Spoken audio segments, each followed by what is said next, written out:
Il y a des réalités qui font mal à accepter. Chaque fois que tu tolères un manque de respect, chaque fois que tu laisses quelqu'un franchir tes limites, tu offres un peu de ta dignité en échange de rien. Ce n'est pas de l'orgueil, c'est un coup psychologique. Nous vivons dans un environnement où normaliser l'inacceptable est devenu une routine, et le prix est élevé. Des fractures invisibles dans le caractère, une estime de soi qui s'érode en silence, et ce sentiment désagréable que le pouvoir sur ta vie s'évapore entre des mains étrangères. Il ne s'agit pas de chercher le conflit, mais de cesser de négocier l'essentiel, le respect de soi. Car si ce n'est pas toi qui défends ton intégrité, personne ne le fera à ta place. La philosophie stoïque n'offre pas d'excuses. Elle enseigne que la discipline des limites et la clarté pour détecter ce qui est nuisible sont des formes d'autodéfense et non d'arrogance. Ce que tu permets, tu l'enseignes. C'est une vérité inconfortable, mais indéniable. Certains diront que c'est exagéré, que parfois il faut avaler des couleuvres pour s'intégrer. Mais tolérer l'intolérable n'a jamais été sage, ni courageux. La véritable force ne réside pas dans le fait de supporter n'importe quel traitement, mais dans le courage de dire « jusqu'ici ». Si tu veux du respect, commence par ne pas le donner gratuitement. Aujourd'hui, nous allons parler sans détour des 6 comportements inacceptables que tout homme ne doit pas supporter s'il veut vivre selon ses propres règles. Car la dignité ne se négocie pas, elle se défend. 1. Ne normalise pas le manque de respect. Le manque de respect n'est pas un accident, c'est une décision. Et chaque fois que tu le permets, tu éduques les autres sur ce que tu es prêt à supporter. Le plus grand ennemi de ta dignité n'est pas celui qui te méprise, c'est ton silence face à ce mépris. Ici, il n'y a pas d'excuse. Chaque fois que tu justifies une mauvaise attitude avec des phrases comme « c'est juste comme ça cette personne » ou « ça ne vaut pas la peine d'en faire un problème », tu te vends à bas prix. Tu deviens complice de l'érosion silencieuse de ton estime de soi. Certains croient que tolérer de petites offenses est une preuve de maturité. Erreur. Il n'y a rien de mature à normaliser le mauvais traitement. Le respect n'est pas négociable et ne dépend de l'humeur de personne. C'est le sol minimum sur lequel se construisent toutes tes relations et, surtout, ta relation avec toi-même. Chaque fois que tu te tais face à un commentaire sarcastique, une moquerie déguisée en blague, un regard qui cherche à te rabaisser ou une attitude condescendante, ton esprit enregistre le message « c'est acceptable, c'est ce que je mérite ». Cette accumulation de micro-agressions devient le poids que tu portes jour après jour. Ne te laisse pas tromper en croyant que tu es le plus fort en supportant tout, car la force ne se mesure pas à la quantité de déchets que tu ingères, mais à ta capacité à rejeter ce qui te dégrade. Accepte moins et tu finiras par être moins. C'est le piège.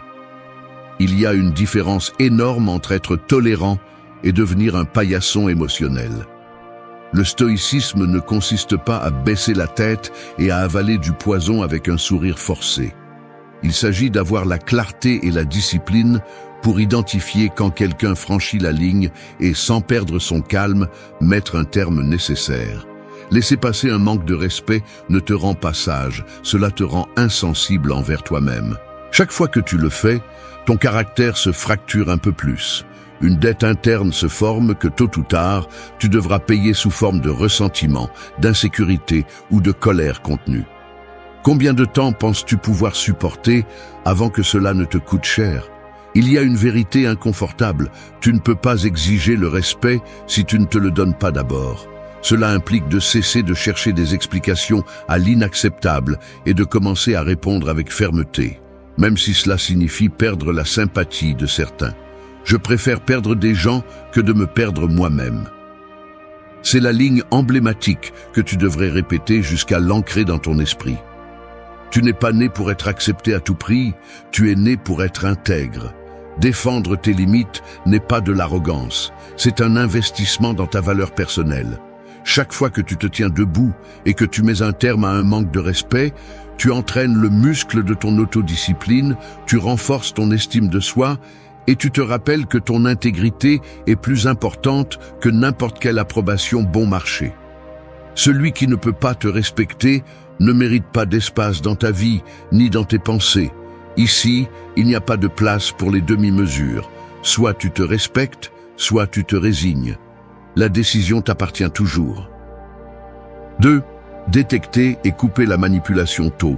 Vous vous asseyez avec quelqu'un pour prendre un café et presque sans vous en rendre compte, la conversation tourne autour de ce que vous avez fait ou pas fait.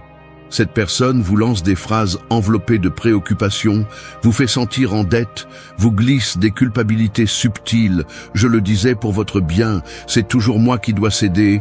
Je ne comprends pas pourquoi cela vous dérange tant si je ne faisais que plaisanter.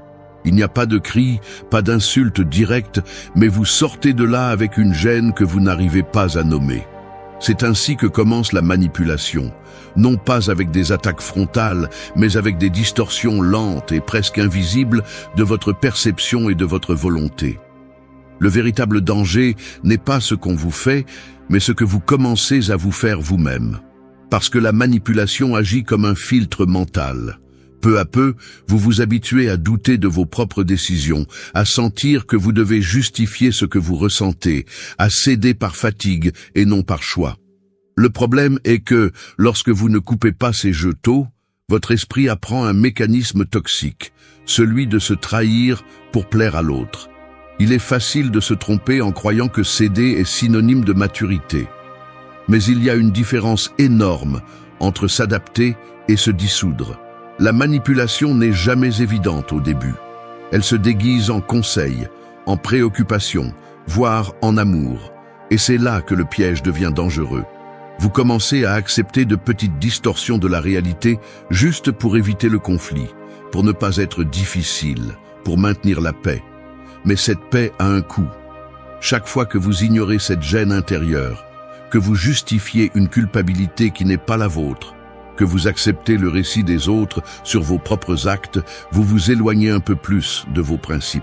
Le prix se paie sous forme d'insécurité, de ressentiments accumulés, d'un sentiment de vide que vous n'arrivez pas à remplir avec aucune reconnaissance externe. Et le pire, vous vous habituez à trahir votre vérité pour acheter un peu d'harmonie superficielle. Être vigilant face à la manipulation ne signifie pas vivre dans la paranoïa, ni s'obséder avec le contrôle, mais affiner la sensibilité pour identifier quand une interaction vous fait sentir plus petit, plus confus, moins maître de vos choix. La véritable autodiscipline n'est pas seulement de contrôler vos impulsions, mais aussi de protéger la clarté de votre pensée. Reconnaissez le jeu et sortez-en avant de vous perdre. C'est le mot d'ordre. Le respect de soi se démontre par la capacité à couper un schéma manipulateur dès le premier indice. Vous n'avez pas besoin d'explications longues, ni de chercher l'approbation pour mettre un terme. Il suffit d'affirmer votre position, d'exprimer votre malaise et de vous retirer de l'échange émotionnel si nécessaire. La peur d'être qualifié d'insensible ou d'égoïste est ce qui maintient beaucoup de gens piégés dans des dynamiques manipulatrices pendant des années. Mais la réalité est simple, celui qui vous manipule ne vous respecte pas. Vous n'êtes pas venu ici pour servir de marionnette émotionnelle, ni pour porter les fardeaux des autres aux dépens de votre dignité. La manipulation ne prospère que là où il y a confusion et culpabilité. C'est pourquoi votre tâche principale est de détecter à temps et de couper à la racine, même si cela implique de perdre certaines commodités ou des relations qui n'apportent plus rien. Rien ne justifie de remettre votre volonté à un autre. Chaque fois que vous choisissez votre intégrité plutôt que la complaisance, vous renforcez le muscle le plus important, celui de votre souveraineté intérieure. Ne vous vendez pas à bas prix. Apprendre à détecter et à couper la manipulation tôt n'est pas de la froideur, c'est prendre soin de soi. Parce que celui qui apprend à se respecter devient impossible à manipuler. 3. Protège ta confiance des trahisons. Je confesse que ce qui est le plus difficile à accepter n'est pas le dommage direct, mais la douleur froide laissée par une trahison.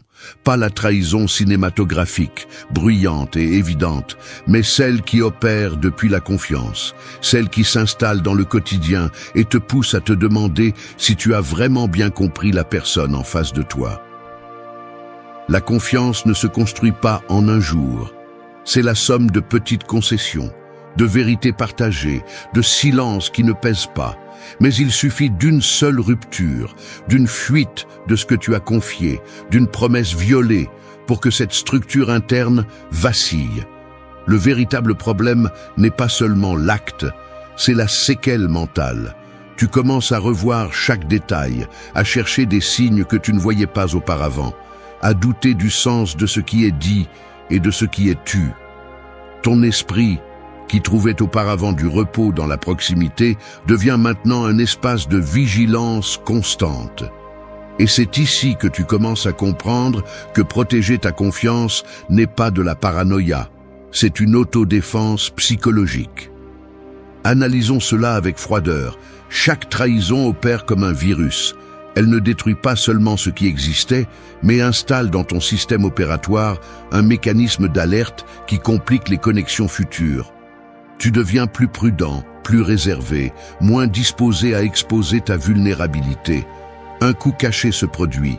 Tu perds la légèreté de faire confiance, et en échange, tu acquiers une sorte de carapace qui promet protection, mais qui t'isole aussi. La trahison enseigne, mais l'apprentissage est amer. Si tu normalises ce type de blessure dans ta vie, tu commences à te méfier même lorsqu'il n'y a pas de raison concrète, et ta capacité à construire des relations authentiques s'érode. Le stoïcisme ici ne consiste pas à bloquer la douleur, ni à devenir insensible. Il s'agit de comprendre l'origine de cette fracture, d'assumer la responsabilité de tes limites et de ne jamais plus déléguer le soin de ta confiance à celui qui l'a déjà brisée. L'erreur la plus courante est de croire que pardonner équivaut à oublier, ou que donner des secondes chances est un signe de maturité émotionnelle. Il y a une différence claire entre surmonter le ressentiment et continuer à permettre l'accès à ton monde intérieur à celui qui a prouvé qu'il était incapable de le respecter. Pardonner peut être une décision personnelle, mais rétablir la confiance est un privilège qui doit être gagné, pas un droit accordé par insistance ou pression sociale. Lorsque tu ignores les signaux, lorsque tu te convaincs que ce n'était pas si grave, lorsque tu justifies l'inacceptable par peur de la solitude, tu hypothèques en réalité ta tranquillité future. Ici, une phrase emblématique prend tout son sens. Ne mets jamais ta confiance là où il y a déjà eu trahison. Ce n'est pas de l'amertume, c'est un sens stratégique de préservation. Dans la pratique, protéger ta confiance signifie observer les schémas, pas les promesses. Cela signifie identifier si les actions des autres valident ou contredisent leurs paroles et décider, avec sérénité, à qui tu permets un accès réel à tes pensées, tes faiblesses et tes projets. Il ne s'agit pas de construire des murs infinis, mais de comprendre qu'à chaque fois que tu cèdes ta confiance à la légère, tu paries ta stabilité émotionnelle sur une roulette que tu ne contrôles pas. Le respect de soi se démontre dans la sélectivité. Tout le monde ne mérite pas de savoir qui tu es quand personne ne regarde. La confiance est un investissement à haut risque. Ta tâche est de gérer ce capital avec intelligence et sans culpabilité. Être stoïque en ce sens ne signifie pas se durcir, mais affiner ton jugement et ne pas te trahir par peur de l'isolement. Protéger ta confiance, c'est protéger ta paix. Si quelqu'un la brise, le premier devoir n'est pas de punir, mais de te retirer et de recalibrer tes frontières.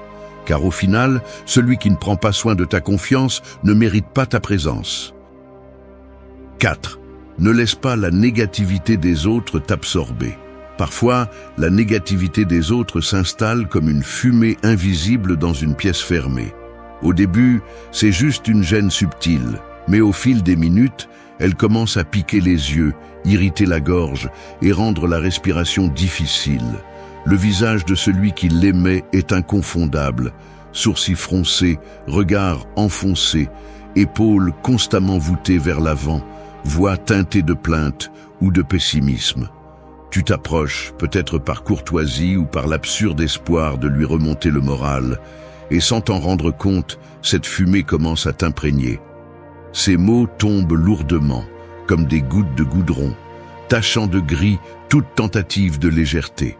Tu prends une gorgée de ton café et tout en écoutant le récit interminable de tout ce qui ne va pas dans le monde, Tu remarques que ta posture se rétracte, que ton énergie s'épuise, comme si quelqu'un avait ouvert une valve dans ta poitrine. C'est ainsi que la négativité opère. Elle n'attaque pas, elle se filtre. Elle ne crie pas, elle contamine. Beaucoup croient qu'absorber le fardeau émotionnel des autres est de l'empathie, que prêter l'épaule à ceux qui ne savent que déverser leur misère est un signe de force ou de bonté. Erreur de calcul. Il y a une différence claire entre soutenir et se laisser utiliser comme décharge émotionnelle. La négativité chronique ne cherche pas de solution, elle cherche de la compagnie dans son puits.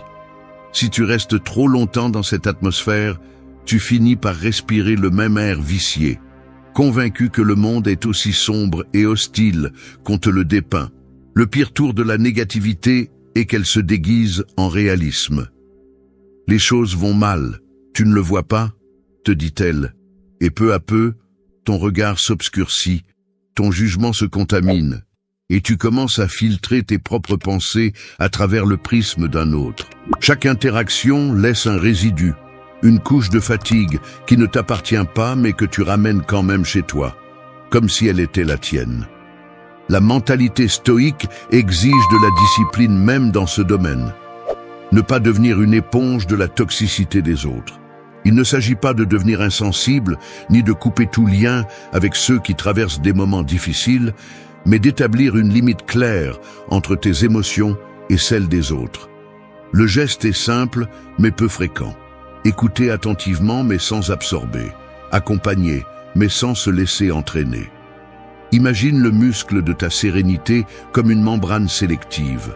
Laisse entrer ce qui apporte, rejette ce qui intoxique. Quand tu sens qu'une conversation te laisse plus fatigué qu'avant, quand tu remarques qu'après avoir vu une certaine personne, ton humeur se teinte de gris, tu as l'obligation, oui, obligation, de protéger ton état mental comme une ressource précieuse et non renouvelable. Tout ce que tu entends ne t'appartient pas. C'est une phrase que tu devrais graver dans ta mémoire, car il y a ceux qui, incapables de gérer leur propre poison, cherchent à le distribuer à chaque rencontre. Le piège est subtil, car l'usure n'est jamais immédiate. C'est une érosion lente. Aujourd'hui, tu cèdes quelques minutes. Demain, tu avales le double de plaintes. Après-demain, tu te découvres à reproduire les mêmes discours défaitistes sans t'en rendre compte. L'environnement que tu tolères est l'environnement que tu finis par habiter. Alors, observe les gestes, la façon dont ton corps réagit à certaines personnes, le type de pensée qui émerge après chaque interaction. Si tu te découvres plus irritable, plus apathique ou plus cynique après avoir passé du temps avec quelqu'un, ne néglige pas le signal. Protège ton moral comme le bien le plus fragile. Ce n'est pas de l'égoïsme, c'est de l'autoconservation. La force ne consiste pas à tout porter, mais à savoir quelles charges te reviennent et lesquelles tu dois lâcher avant qu'elles ne te déforment. En pratique, cela signifie apprendre à se retirer à temps, à changer de sujet avec élégance ou à mettre de la distance sans ressentir de remords. Parce que ta paix mentale n'est pas une monnaie d'échange pour acheter de l'acceptation, ni pour sauver celui qui ne veut pas changer. Personne ne construit une vie intègre en respirant la fumée des autres. 5. Défends tes limites sans hésiter. Si tu ne défends pas tes limites, personne ne le fera à ta place. C'est aussi simple que ça. N'attends pas de compréhension. Ne te trompe pas en espérant des changements spontanés. Le monde ne s'arrête pas pour te demander combien tu es prêt à supporter. Il avance simplement, et s'il te voit hésitant, il marchera sur toi. La principale raison pour laquelle tant d'hommes se retrouvent piétinés n'est pas la méchanceté des autres, mais leur propre lâcheté. L'auto-tromperie favorite, je ne veux pas créer de problème, ce n'est pas si grave, j'en parlerai plus tard. Non, ce que tu remets à demain devient une dette qui te pèse demain. Chaque fois que tu te tais, chaque fois que tu cèdes par peur du conflit, tu envoies un message clair. Ici, tout est négociable. Ici, n'importe qui peut avancer. Et une fois que ce schéma s'installe, le secouer est 20 fois plus difficile. Il y a une différence abyssale entre être compréhensif et être une proie facile. La tolérance mal comprise est le terreau fertile où poussent les abus quotidiens. Accepter que l'on franchisse tes limites n'est pas de l'humilité, c'est de l'abandon. C'est le prix caché du confort, mais la facture arrive toujours. Insatisfaction, ressentiment, une sensation constante de te trahir. Combien de jours penses-tu encore offrir ta tranquillité pour éviter un mauvais moment de 5 minutes? La plupart des gens ne savent même pas où commencent leurs limites parce qu'ils ne se sont jamais assis pour les définir. Si tu ne clarifies pas jusqu'où tu es prêt à aller, les autres décideront pour toi, et je te garantis que leur standard sera bien plus bas que le tien. Tes limites ne se négocient pas avec ceux qui ne savent pas te respecter. C'est la ligne que tu dois te rappeler chaque fois que tu doutes de mettre un terme. Défendre tes limites n'est pas crier ni recourir à des scènes dramatiques. C'est avoir le courage d'être inconfortable, de maintenir ta position même lorsque la pression augmente. C'est te refuser à justifier chaque décision, à donner des explications interminables, à porter la culpabilité que d'autres veulent te transférer. Personne n'aime perdre un avantage, et quand tu décides de ne plus plaire, des reproches, des chantages émotionnels et des visages fermés arriveront inévitablement. Parfait. C'est le signe que tu es enfin en train de faire le travail difficile que tant évites, mettre de l'ordre dans ton espace vital. Si tes mains tremblent la première fois, tant mieux. Cela signifie que tu sors enfin du mode automatique et que tu assumes le coût réel de te respecter. Le stoïcisme n'est pas de la passivité, c'est une fermeté sereine. C'est savoir que le conflit occasionnel est 100 fois préférable à l'érosion lente de ton caractère. Ne te trompe pas. Permettre l'abus pour maintenir la paix est le plus grand acte de trahison contre toi-même. La vraie paix ne s'achète pas par la soumission, elle se construit en défendant ce qui t'appartient. Ton temps, ton énergie, ta dignité. Personne ne devrait avoir un accès illimité à ton attention, ni à ta bonne volonté. Celui qui ne sait pas poser de limites finit par vivre l'agenda des autres. C'est la condamnation de ceux qui n'apprennent jamais à dire stop. Alors arrête de chercher des excuses, arrête d'attendre le moment parfait, arrête d'avoir si peur du rejet. Chaque fois que tu te tiens debout, même si ta voix tremble, même si ton cœur bat plus fort, tu revendiques le droit fondamental de vivre selon tes propres termes. Défendre tes limites n'est pas un luxe, c'est la base de toute vie respectable. 6. Ne tolère pas l'hypocrisie ni les mensonges.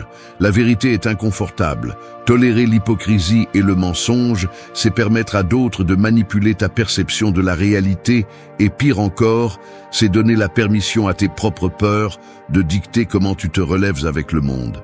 Chaque fois que tu acceptes un double visage ou une demi-vérité, ce que tu fais réellement, c'est négocier ta clarté mentale pour un peu de fausse harmonie. Il n'y a rien de plus corrosif pour l'intégrité d'un homme que de s'habituer à vivre avec l'ambiguïté, de détourner le regard lorsque tu détectes des contradictions évidentes ou de laisser passer ces mots que tu sais ne pas correspondre aux faits. Le prix de cette tolérance est brutal. Tu commences à te méfier de tes propres jugements, à sentir que tu dois mesurer chaque réaction, à vivre avec une sorte de filtre qui déforme ce que tu vois et entends, juste pour ne pas affronter le conflit. Le mensonge ne s'installe pas seulement dans la relation avec l'autre, mais peu à peu, il s'infiltre dans ton dialogue interne, érodant ta capacité à faire confiance à ton interprétation de la réalité. Il est facile de tomber dans le piège de justifier les petits mensonges, de te dire que cela ne vaut pas la peine de confronter, ou que nous avons tous des moments d'incohérence. Mais il ne s'agit pas de rechercher la perfection, mais de rejeter l'habitude d'accepter l'inacceptable. L'hypocrisie est un poison subtil. Elle se déguise en gentillesse, en diplomatie, en pragmatisme. Mais au fond, ce qu'elle provoque, c'est une sensation de marcher sur un terrain instable, où tu ne sais jamais si la personne en face de toi est qui elle dit être, ou si elle porte simplement un masque commode. Et le problème ne s'arrête pas là. Lorsque tu permets que cela se répète, tu te programmes pour normaliser l'incohérence. C'est un entraînement inversé. Au lieu de renforcer ton jugement, tu l'anesthésies. L'esprit face à la contradiction constante, finit par construire une carapace d'indifférence, ou pire encore, de cynisme. Là où il y a mensonge, il n'y a pas de confiance. C'est la ligne que tu dois graver, car sans confiance, il n'existe pas de relation qui vaille la peine. Le mécanisme psychologique derrière la tolérance à la fausse vérité est simple, la peur. La peur de rester seul, la peur du conflit, la peur qu'on te traite de rigide ou de peu compréhensif. Mais cette peur, si tu l'alimentes, devient le directeur silencieux de ta vie sociale. Tu cesses de dire ce que tu vois, tu cesses de pointer ce qui est évident, tu deviens un complice passif d'un jeu où tu perds toujours. Le stoïcisme n'est ni froideur ni supériorité morale, c'est avoir la discipline de regarder en face, d'exiger la cohérence d'abord en toi, puis chez ceux qui t'entourent. Tu n'as pas besoin de monter des scènes, ni de chercher des confessions dramatiques. Il suffit de ne pas participer à des dynamiques où la vérité est négociée, de retirer ton énergie de tout échange, où le respect des faits est absent. C'est la véritable autodiscipline. Ne pas se taire devant le faux, ne pas récompenser la double morale par ta présence. La tentation de tolérer l'hypocrisie pour maintenir la paix est un piège très coûteux. Parce que ce qui est sacrifié n'est pas seulement le lien avec l'autre, mais ta propre sensation de congruence. Apprendre à dire « je ne joue pas selon des règles tordues » est une marque de respect de soi que peu pratiquent. Chaque fois que tu choisis la vérité, même si cela dérange, tu renforces cette partie de toi qui refuse d'être façonnée par la commodité des autres. Tu n'as pas besoin d'expliquer ton rejet du mensonge. Ta seule distance est une déclaration de principe. Il y a quelque chose que tu ne dois jamais oublier.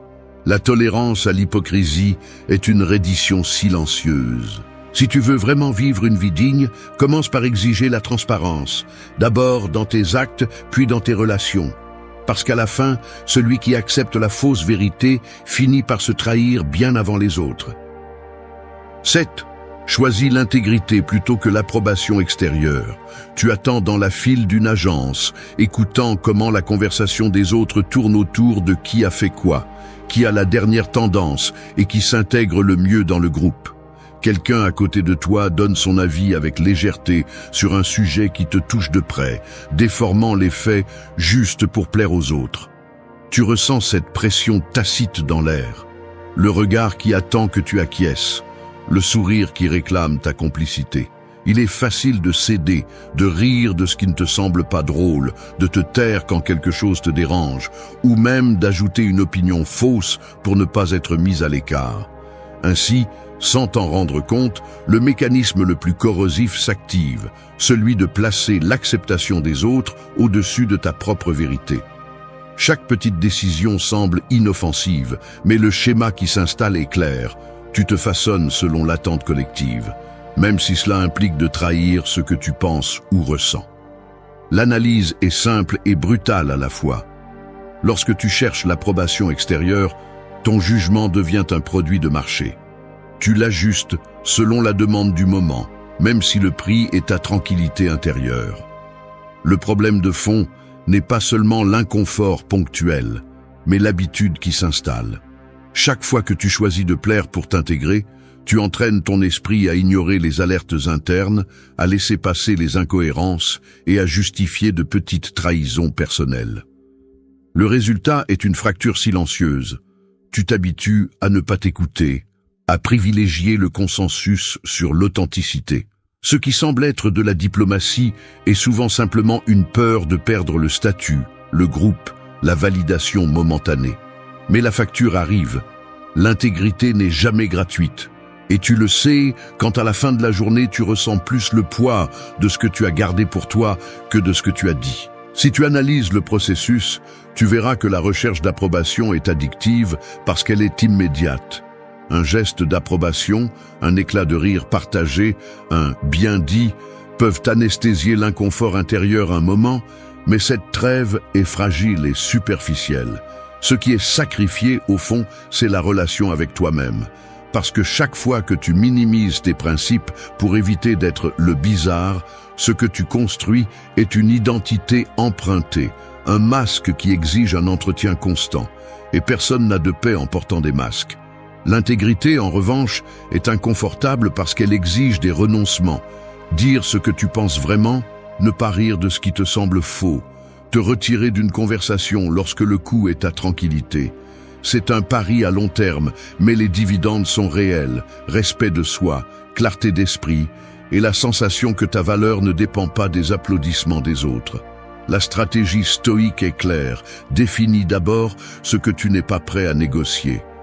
Si ta vérité est inconfortable, qu'elle le soit. Si ton opinion ne s'intègre pas, tant mieux. L'intégrité pèse, mais elle libère. C'est la ligne que tu dois te rappeler lorsque l'ambiance devient pressante. Il ne s'agit pas de chercher le conflit, mais de ne pas céder ta boussole interne pour un peu d'acceptation passagère. Le respect qui compte, le seul qui demeure, est celui qui naît de ne pas te trahir, même lorsque la conséquence est le rejet. La vie se simplifie beaucoup lorsque ton bien-être n'est pas mesuré par les gestes des autres, mais par la cohérence entre ce que tu penses, dis et fais. Sans intégrité, toute approbation est creuse.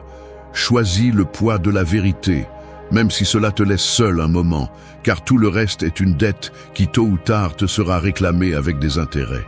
La décision se trouve dans chaque petit acte. Préfères-tu appartenir au prix de toi-même ou te respecter et laisser l'approbation venir seulement si elle est authentique? C'est la différence entre survivre sous des masques ou vivre la tête haute. 8. Fais du respect de soi ta priorité. Je dois l'admettre, ce qui est le plus inconfortable n'est pas ce que les autres te font, mais ce que tu te permets de supporter en silence. Ce moment, au milieu d'une conversation, lorsque tu réalises que tes mots sont ignorés, que tes gestes ne comptent pas, que ta présence est presque invisible, et pourtant tu restes là, faisant semblant que tout va bien. Tu ressens une tension dans le cou, les muscles de ton visage se contractent pour ne pas montrer de gêne, et ta respiration se raccourcit légèrement, tandis que tu forces un sourire poli. C'est une scène si quotidienne et si intime que personne d'autre ne la remarque. Mais tu sais qu'à ce moment-là, tu as de nouveau choisi de rester en retrait, juste pour éviter des inconforts. L'agression n'est pas scandaleuse, mais le message est clair. Ta priorité, c'est l'autre, pas toi. Cela fait mal d'une manière que tu ne reconnais pas toujours instantanément, mais qui s'accumule comme un fardeau invisible. Au fond, chacun sait quand il trahit son respect de soi. Cela ressemble à une sorte de démangeaison intérieure, une irritation qui ne disparaît pas, même si tu changes de sujet ou te distrais avec ton téléphone. Observe tes gestes après avoir accepté quelque chose que tu ne voulais pas. Le regard baissé, la mâchoire serrée, les mains agitées. Le corps ne ment pas.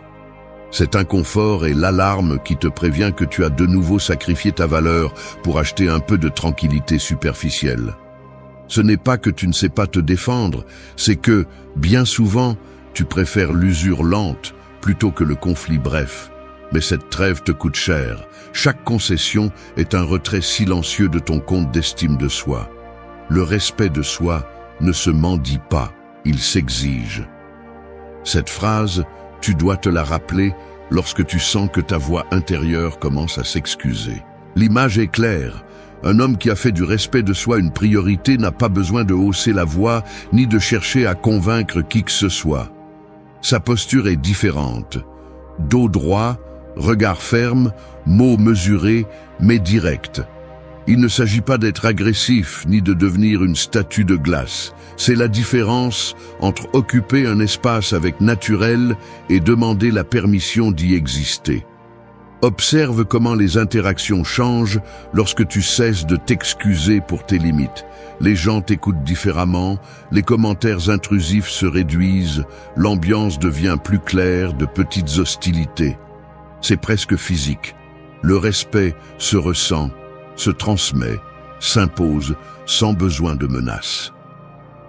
Faire du respect de soi, ta priorité signifie cesser de chercher la validation dans les gestes des autres et commencer à mesurer ta valeur par la cohérence entre ce que tu penses, ce que tu dis et ce que tu permets. C'est s'asseoir à une table et ne pas trahir ton opinion par peur d'être jugé. C'est savoir se retirer d'une conversation qui ne te fait pas de bien, changer d'environnement si nécessaire, et ne pas se sentir coupable d'éviter ceux qui vivent de la critique ou de la manipulation. Cela se voit dans les petits détails, dans la façon dont tu tiens ta parole, même si personne ne regarde, dans la décision de ne pas répondre à des provocations bon marché, dans le soin que tu t'appliques en ajustant ton cercle social lorsque tu détectes de la toxicité.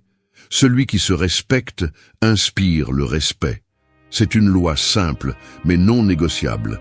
Tu n'as pas à justifier chaque limite, ni à expliquer chaque décision. Le respect de soi est avant tout un acte de présence. Être là, habitant ton corps et tes idées, sans demander la permission ni s'excuser d'exister selon tes propres termes. Cela peut te coûter des amitiés, cela peut déranger plus d'un, mais la tranquillité que l'on ressent en ne se trahissant pas est irremplaçable. Respecte-toi dans les petits détails, et tu verras comment le monde, peu à peu, apprend à le faire aussi. Au final, la seule paix durable est celle que tu construis lorsque tu choisis ta dignité face à toute pression extérieure. Il n'y a pas d'autre chemin. Ta priorité, c'est toi, toujours. Merci d'être resté jusqu'à la fin de la vidéo. Si vous avez tout vu, commentez « Je suis stoïcien » comme notre signe secret, indiquant que vous êtes un véritable apprenant du stoïcisme.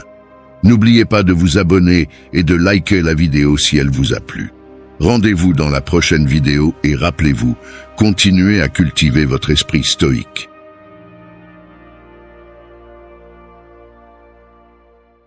La plupart des gens restera distraite, parlant trop, cherchant validation sur des écrans et perdant leur temps dans des comparaisons inutiles.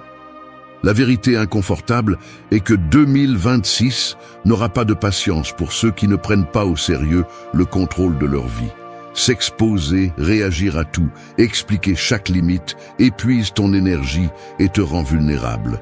Personne ne viendra te sauver de la dispersion ni de l'auto-tromperie. Si tu ne coupes pas avec les vieilles habitudes, tu vas rester coincé, répétant des excuses pendant que d'autres avancent en silence. Il ne s'agit pas de motivation bon marché ni de belles phrases, mais de la réalité de chaque jour. Si tu ne filtres pas ce que tu consommes, ce que tu dis et ce que tu laisses entrer dans ton esprit, il n'y a pas de discipline qui tienne. Chaque minute que tu passes à justifier tes limites, à chercher l'approbation ou à réagir impulsivement est une fracture de plus dans ton caractère. Le monde ne te doit pas de reconnaissance et ta transformation n'a pas besoin de spectateurs. Il y a un coût psychologique à vivre en fonction de l'opinion des autres et chaque fois que tu choisis le bruit au lieu du silence, tu paies ce prix avec ta propre avancée. Changer n'est pas optionnel pour ceux qui veulent se démarquer. C'est un devoir envers soi-même. Discipline sans témoin, concentration sans comparaison, douleur transformée en moteur. C'est seulement ainsi que tu évites de rester en arrière. 2026 appartient à ceux qui osent briser le moule. Ne sois pas surpris du prix de ne pas changer. 1. Protège ton énergie avec un silence intentionnel. La plupart des gens ne échouent pas par manque de talent, mais parce qu'ils gaspillent leur énergie à parler trop et à s'exposer sans raison. Que cela te plaise ou non, chaque fois que tu ouvres la bouche sans but, tu laisses échapper une partie de ta force. De nos jours, tout le monde semble obsédé par le partage du moindre détail de sa vie, comme si la surexposition était un accomplissement ou une obligation. Mais la vérité est celle-ci. Plus tu es facile à lire, plus tu es facile à manipuler et à épuiser. Le silence intentionnel n'est pas se taire par peur, c'est se taire par stratégie. C'est décider consciemment à qui tu permets d'accéder à tes pensées, tes processus et tes plans. Combien de fois vomis-tu tes idées et émotions dans n'importe quelle oreille disponible, juste pour te sentir validé pendant un instant? Ce n'est pas de l'authenticité, c'est une faiblesse camouflée en honnêteté. Celui qui a besoin d'approbation externe pour maintenir son chemin n'a pas de chemin propre, juste une route empruntée et fragile. Le vrai silence pèse, et c'est pourquoi la plupart l'évitent. Parler moins est une discipline douloureuse, car elle oblige à faire face à l'inconfort de ta propre pensée. Mais voici le point. Toute cette énergie que tu économises en évitant les conversations futiles, en n'expliquant pas chaque mouvement, en ne justifiant pas tes décisions, se transforme en pouvoir accumulé. Le silence est un investissement, pas une perte. Les personnes qui progresseront vraiment en 2026 ne seront pas celles qui crient le plus, mais celles qui savent quand et comment garder leurs mots. La surexposition est une dette émotionnelle qui se paie cher. Chaque fois que tu t'ouvres à quelqu'un qui ne le mérite pas, chaque fois que tu expliques tes rêves à quelqu'un qui ne les comprend pas, tu te vides un peu plus. Et non, tu n'es pas plus libre en disant tout. Tu es plus vulnérable, plus prévisible, plus faible. La discipline du silence ne consiste pas à devenir un fantôme social, mais à protéger l'intégrité de ton processus. Tout le monde n'a pas le droit de savoir ce que tu penses, ni de valider ce que tu ressens. Celui qui vit en s'expliquant finit par perdre le respect de soi et à remettre le contrôle de ses émotions aux autres. Si tu n'es pas capable de supporter le poids de ton propre silence, n'importe quelle opinion externe te fera bouger comme une feuille au vent. C'est aussi simple que cela. Arrête de chercher des spectateurs, arrête de chercher des témoins. La véritable transformation se produit en privé, sur le terrain où personne n'applaudit ni ne remet en question, juste toi et ta vérité. Si tu n'apprends pas à protéger ton énergie en fermant la bouche à temps, tu vas continuer à être esclave des réactions et des attentes des autres. Se taire, c'est construire un muscle mental. Chaque fois que tu choisis le silence plutôt que la réaction automatique, tu renforces le filtre qui te protège de l'épuisement émotionnel. Tout le monde ne mérite pas ta version sans filtre. Tout le monde ne peut pas supporter le poids de ce que tu as à l'intérieur. Parler moins, c'est réserver ta force pour ce qui compte vraiment. Tes actions, ton progrès, ta transformation. Les personnes qui réalisent quelque chose de différent en 2026 seront celles qui comprennent que l'énergie ne se donne pas, elle se protège avec des limites claires et un silence sélectif. Ne sois pas un de plus qui se vide pour s'intégrer. Sois celui qui se vide d'excuses et se remplit de discipline. Le silence n'est pas absence, c'est présence multipliée. La voix la plus forte est celle qui sait quand se taire. Arrête de te comparer. Concentre-toi sur ton chemin. Tu regardes ton téléphone en te brossant les dents et tu vois, sans le vouloir, une image que tu n'as pas cherchée. Quelqu'un qui a étudié la même chose que toi. Quelqu'un qui, il y a quelques années, semblait être sur la même ligne de départ que toi, maintenant apparaît dans un bureau luxueux ou sur une plage isolée, souriant à la caméra avec cette expression de victoire silencieuse. Pas besoin de vouloir te comparer, ta tête le fait toute seule. Le compte à rebours invisible commence. Qui est allé plus loin, qui a plus, qui semble vivre plus léger. Le mécanisme est automatique, presque impossible à arrêter sur le moment. Tu sens comment une voix intérieure s'active et te dresse la liste de tout ce qu'il te manque, te punit pour chaque retard supposé, te demande des résultats que tu ne sais même pas si tu désires vraiment. Se comparer est un reflet appris, une habitude toxique que beaucoup traînent depuis l'enfance. C'est comme porter un poids supplémentaire dans le sac à dos, un poids que personne ne t'a demandé de porter, mais que tu traînes quand même chaque jour. Et le pire, le monde moderne a perfectionné ce piège. Avant, tu te comparais avec le voisin, maintenant avec des millions en même temps, filtrés, retouchés, irréels. La comparaison constante est une fuite silencieuse d'énergie. Chaque fois que tu te laisses entraîner par cet élan, tu perds de vue ce que tu peux réellement contrôler, ton propre parcours. Personne ne te raconte les sacrifices derrière chaque photo. Personne ne montre le vrai prix de ses réussites. Pourtant, ta tête construit des histoires complètes à partir de miettes visuelles. Tu te convaincs qu'ils avancent plus vite, qu'ils sont plus intelligents, qu'ils sont nés avec des avantages qui t'ont été refusés. Cette narration te vole ta clarté. Tu commences à remettre en question tes décisions, non par conviction, mais par la pression de ne pas rester en arrière. Le résultat est un cycle de frustration qui ne finit jamais et qui te pousse à prendre des raccourcis, à changer de direction chaque fois que tu vois une vie supposément meilleure que la tienne. C'est ainsi que l'on perd le cap, non par manque de talent, mais parce qu'on est trop préoccupé par les chemins des autres. Être obsédé par le parcours des autres est la façon la plus sûre de trahir le tien. Personne ne peut construire une vie authentique tout en regardant du coin de l'œil les autres. La comparaison est un filtre qui déforme la perception, fait que tes réussites semblent insignifiantes et tes erreurs impardonnables. Et le plus grave, elles te déconnectent de ton propre processus d'apprentissage. Quand la mesure est toujours externe, tu ne te sentiras jamais suffisant, quoi que tu fasses. Le premier pas pour sortir de ce piège n'est pas d'ignorer les autres, c'est d'apprendre à écouter ce que tu veux vraiment, même si c'est inconfortable de l'admettre. Cela nécessite du courage de rompre avec le schéma de regarder sur les côtés et de tourner le regard vers l'intérieur. Il n'y a aucun mérite à arriver rapidement à une destination qui n'a jamais été la tienne. La vraie discipline commence quand tu cesses de poursuivre des standards extérieurs et que tu t'engages envers ton propre développement, même si personne ne le voit, même si personne ne le célèbre. Tu dois protéger ton attention contre la tentation de mesurer chaque pas selon la vie des autres.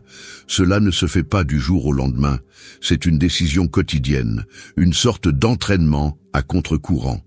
Le véritable progrès est silencieux et souvent inconfortable. Tu es responsable du chemin que tu choisis et aussi de la distraction que tu permets. Souviens-toi de cela.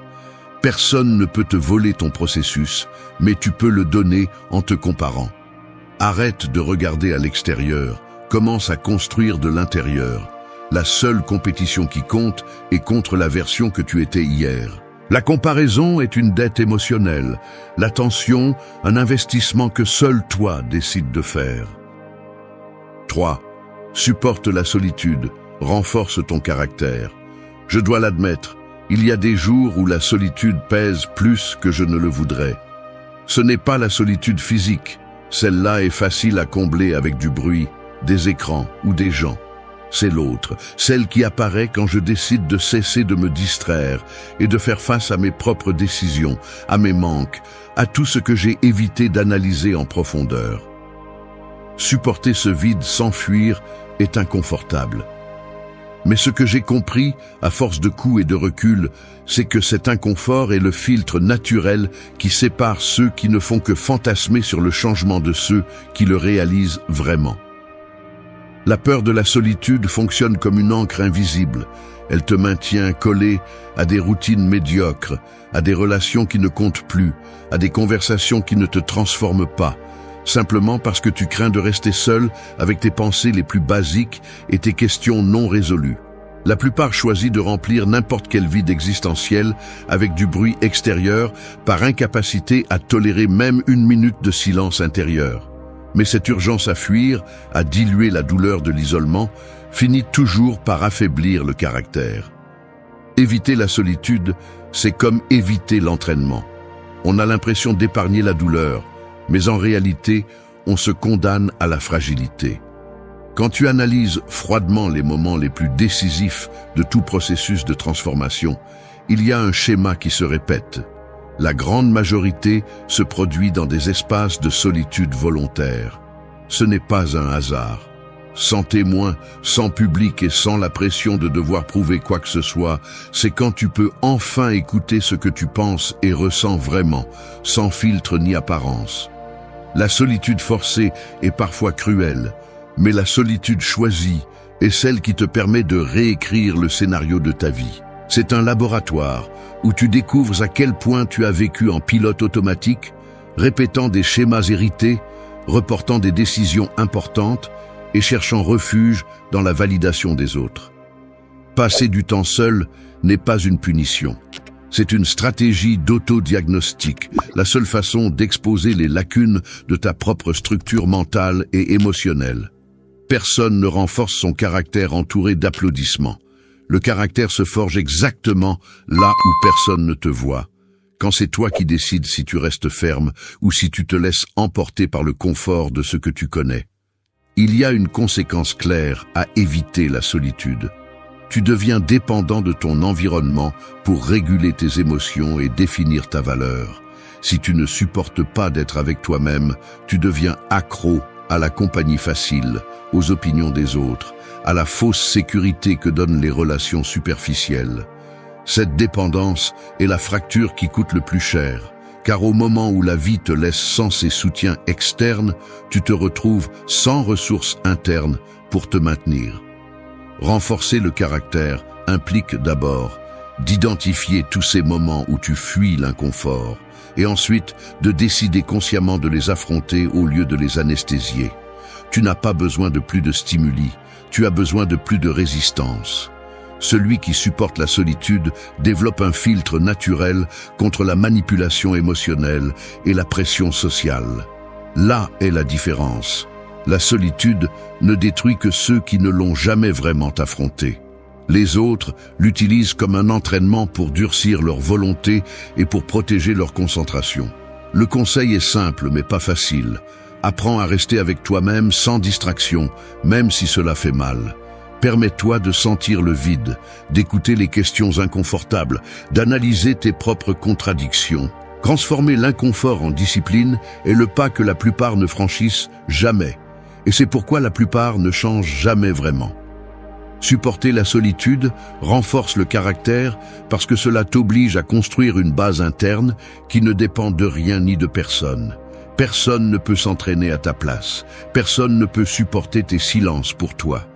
Le caractère se mesure quand personne ne regarde et il ne grandit que lorsque tu choisis de ne pas fuir. La solitude n'est pas une punition, c'est un privilège mal compris. Accepte le défi. Rends-toi fort là où les autres abandonnent. L'inconfort est le prix de la liberté. 4. Maîtrisez vos impulsions avant de réagir. Un doigt suspendu sur le bouton d'envoi, la tension dans la mâchoire, le pouls à peine altéré. À cet instant microscopique avant d'agir, votre corps révèle déjà ce que votre esprit tente de masquer. L'impulsion est comme un ressort chargé. Vous pouvez sentir la pression s'accumuler dans la poitrine, cette urgence électrique qui parcourt les muscles et qui demande à sortir sous forme de mots, de gestes ou de réactions immédiates. Il est facile de se laisser emporter. Une notification inattendue, un commentaire qui pique votre fierté, un regard que vous interprétez comme un défi. La réaction automatique est un soulagement fugace, comme relâcher le ressort et voir l'énergie se disperser sans contrôle. Mais là est le problème. Chaque fois que vous cédez à l'impulsion, vous perdez une partie de votre maîtrise intérieure. Vous remettez le contrôle de votre vie à des forces extérieures et vous vous retrouvez piégé dans un cycle qui ne construit jamais rien de solide. Apprendre à maîtriser les impulsions n'est pas une question de répression rigide ni d'indifférence feinte. C'est développer la capacité de faire une pause, de supporter l'inconfort dans cette marge étroite avant de répondre. Dans la vie quotidienne, cela se traduit par des gestes très concrets. Vous avalez votre salive avant de donner une réponse qui, vous le savez, ne servira qu'à alimenter une discussion inutile. Vous baissez les yeux et comptez jusqu'à 3 avant de répondre à un message chargé de ressentiment. Vous fermez la bouche lorsque l'ego exige que vous vous défendiez à tout prix. Ces secondes de rétention sont minuscules pour le monde, mais monumentales pour votre caractère. Ce que la plupart appellent le contrôle de soi n'est rien d'autre que la décision de ne pas être esclave de la première émotion qui apparaît. Celui qui ne maîtrise pas ses impulsions devient prévisible.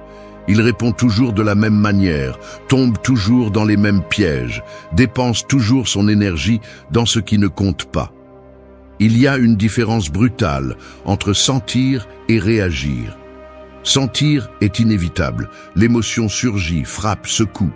Réagir, c'est choisir de remettre le gouvernail à cet instant, de permettre à l'émotion de décider à votre place. Le contrôle de soi n'est pas une anesthésie. C'est choisir le moment et la forme. C'est s'observer de l'extérieur, comme si vous pouviez voir votre propre visage se tendre ou vos poings se fermer, et décider de ne pas céder. C'est ainsi que se construit la force invisible qui soutient ceux qui avancent, tandis que les autres s'épuisent à se battre dans des batailles inutiles. Chaque action impulsive est une dette que vous devez ensuite payer avec des regrets, avec des explications inutiles, avec des relations fracturées. En revanche, chaque fois que vous maîtrisez l'impulsion, vous accumulez du crédit interne, des réserves de patience et de clarté qui vous servent quand cela compte vraiment. Ce n'est pas un processus confortable ni immédiat. Au début, c'est difficile, car le corps demande une réaction, l'esprit exige un exutoire, et l'environnement semble récompenser les plus bruyants. Mais observez attentivement, ceux qui dirigent vraiment leur vie, ceux qui parviennent à maintenir une vision à long terme, sont ceux qui ont appris à résister à la tentation de répondre à chaud. La discipline commence dans ces microsecondes de retenue, lorsque vous choisissez de ne pas vous justifier, de ne pas attaquer, de ne pas tomber dans le jeu de l'autre. Respirez profondément, regardez vos mains, sentez le poids du moment. Là réside la différence entre celui qui se noie dans ses émotions et celui qui les utilise comme matériaux de construction. Celui qui réagit perd, celui qui décide gagne. Ne confondez pas réaction et force. La véritable force est de savoir attendre, d'utiliser la pause comme un bouclier et comme un filtre. Personne ne regrette de s'être retenu lorsque l'impulsion était destructrice. Le contrôle de soi est la base de toute transformation profonde. Parfois, ce que vous pouvez faire de plus courageux, c'est de ne rien faire. Maîtriser vos impulsions est le premier pas pour maîtriser votre destin. 5. Fais de la discipline sans chercher de reconnaissance. La reconnaissance est la drogue la moins chère et la plus addictive qui existe. Si tu cherches des applaudissements pour te mettre en marche, tu as déjà perdu. Attendre que quelqu'un te célèbre pour faire ce que tu dois faire est la recette parfaite pour stagner et devenir un parmi tant d'autres. La plupart des gens ne sont pas disciplinés, non pas par manque de capacité, mais parce qu'ils ne peuvent soutenir l'effort que lorsque quelqu'un regarde, lorsqu'il y a des témoins, lorsqu'il y a la promesse d'une récompense immédiate. C'est ainsi que tu deviens dépendant, fragile, facile à manipuler. Tu t'entraînes à répondre à la récompense, pas à ce besoin intérieur de te surpasser. Le monde est rempli de personnes qui n'agissent que lorsqu'il y a des yeux sur elles, mais s'éteignent dès que les projecteurs disparaissent. C'est la racine de la médiocrité. Tu as besoin de témoins pour valider chaque étape, et au fond, tu crains que personne ne remarque si tu t'améliores en silence. Mais la vraie discipline est invisible. C'est ce que tu fais quand il n'y a pas de public. C'est le travail que tu ne partages pas sur les réseaux. C'est la constance que personne n'applaudit parce que personne ne la voit. Si ton moteur principal est la reconnaissance, prépare-toi à échouer chaque fois que tu ne reçois pas suffisamment d'attention. Personne ne te doit des applaudissements pour faire ce qui t'incombe. Fais le travail, point. Fais-le même si personne ne te félicite, même si personne ne te regarde. Même s'il n'y a pas un seul mot d'encouragement à la fin de la journée. C'est la différence radicale. Ceux qui changent vraiment leur vie sont prêts à répéter le processus 100 fois en privé avant de montrer un seul résultat en public. Pourquoi ? Parce qu'ils comprennent que la validation externe est volatile, mais que la solidité interne se construit dans l'ombre, sans témoin, sans médaille. La discipline qui compte est celle que tu maintiens quand la fatigue pèse, quand l'environnement ne soutient pas, quand la tentation d'abandonner semble raisonnable et que personne ne saura si tu échoues. Tu n'es pas spécial pour faire ce que tu dois faire. Personne ne te doit de reconnaissance pour avoir choisi ce qui est juste. Le mérite réside dans l'insistance juste au moment où ton esprit te supplie de t'arrêter, quand il n'y a ni récompense ni reconnaissance, juste la satisfaction brutale de ne pas te trahir toi-même. Le plus grand piège est de faire les choses en attendant de la gratitude ou de la visibilité. C'est ainsi que tu deviens esclave du regard des autres et, pire encore, que tu rends tes progrès dépendants de l'attention externe. Chaque fois que tu conditionnes ta discipline à l'approbation, tu la rends instable, fragile, inutile à long terme. Veux-tu être différent en 2026 ? Commence par comprendre ceci. La vie ne récompense pas ceux qui demandent de la reconnaissance, mais ceux qui se tiennent dans l'obscurité. Les résultats solides naissent de l'effort silencieux, du sacrifice que personne ne compte, de la douleur que personne n'applaudit, Accepte que le travail acharné ne se voit pas toujours, ni ne se célèbre. Accepte que le chemin de la discipline se parcourt dans la solitude, sans like, sans commentaires, sans applaudissements. Fais de la discipline comme si personne ne devait jamais le savoir. C'est le filtre ultime. Si tu ne peux soutenir l'effort que lorsque tu le rends public, tu n'as pas de discipline, tu as une dépendance émotionnelle. Construis des habitudes qui ne dépendent pas de la validation. Construis des processus qui n'ont pas besoin de témoins. Le caractère se démontre en privé, pas sous les projecteurs. Fais ce qui est juste parce que c'est juste, pas parce que tu attends une récompense. Si cela te fait mal de ne pas recevoir de reconnaissance, mieux vaut que cela te fasse mal maintenant et que tu apprennes que d'attendre toute ta vie un applaudissement qui n'arrive jamais. La discipline silencieuse vaut plus que 1000 ovations vides. La vraie différence est faite par ceux qui s'exigent plus que ce que le monde attend. Tu n'es pas tes réalisations publiques, tu es tes habitudes cachées. La reconnaissance est éphémère, la transformation est permanente.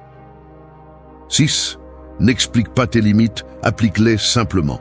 Personne ne respecte celui qui a besoin de justifier chacun de ses limites. C'est la vérité inconfortable. La plupart des gens dépensent plus d'énergie à expliquer pourquoi ils disent non, pourquoi ils s'éloignent, pourquoi ils n'acceptent pas les règles que les autres imposent, qu'à simplement maintenir le limite et c'est tout. C'est un mécanisme appris très tôt. Tu crains de déplaire, tu crains d'être traité d'égoïste, tu crains d'être rejeté pour ne pas céder, alors tu te lances dans de longues et maladroites explications, comme si ton droit à te protéger avait besoin d'une autorisation ou d'une justification. Il y a une peur profonde d'être mal compris, de porter la culpabilité de ne pas plaire, de perdre l'acceptation de ceux qui t'entourent.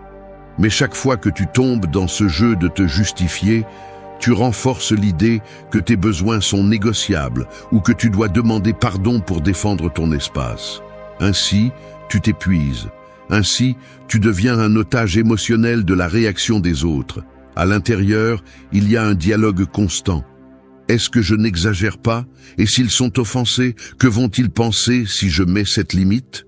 Cette insécurité est ce qui te fait douter, ce qui affaiblit ta position et, au fond, ce qui permet aux autres de franchir tes frontières encore et encore.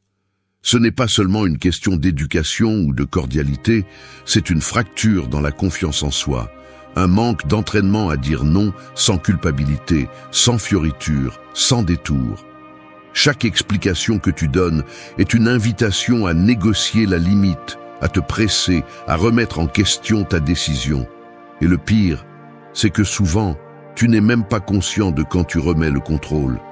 Tu le fais presque automatiquement, poussé par le désir d'éviter le conflit, comme si ta valeur dépendait de l'approbation ou de la compréhension extérieure. Mais comprendre cela est vital. Celui qui sent qu'il doit se justifier pour poser une limite, c'est qu'il n'a pas encore compris son propre droit à exister sans demander la permission. Dans la vie réelle, cela se voit dans le quotidien. Tu acceptes des invitations que tu ne veux pas, tu prends des appels qui te drainent, tu écoutes des problèmes d'autrui qui ne te concernent pas, tu fais des heures supplémentaires juste pour ne pas dire que tu ne peux pas. Et quand tu oses enfin mettre un frein, tu te précipites à expliquer chaque détail comme si ton bien-être devait être voté par les autres. L'épuisement ne vient pas seulement des autres, mais de l'effort interne de te convaincre que tu as le droit de décider jusqu'où tu vas. La véritable discipline émotionnelle est de cesser de négocier tes limites avec ceux qui ne les comprendront jamais.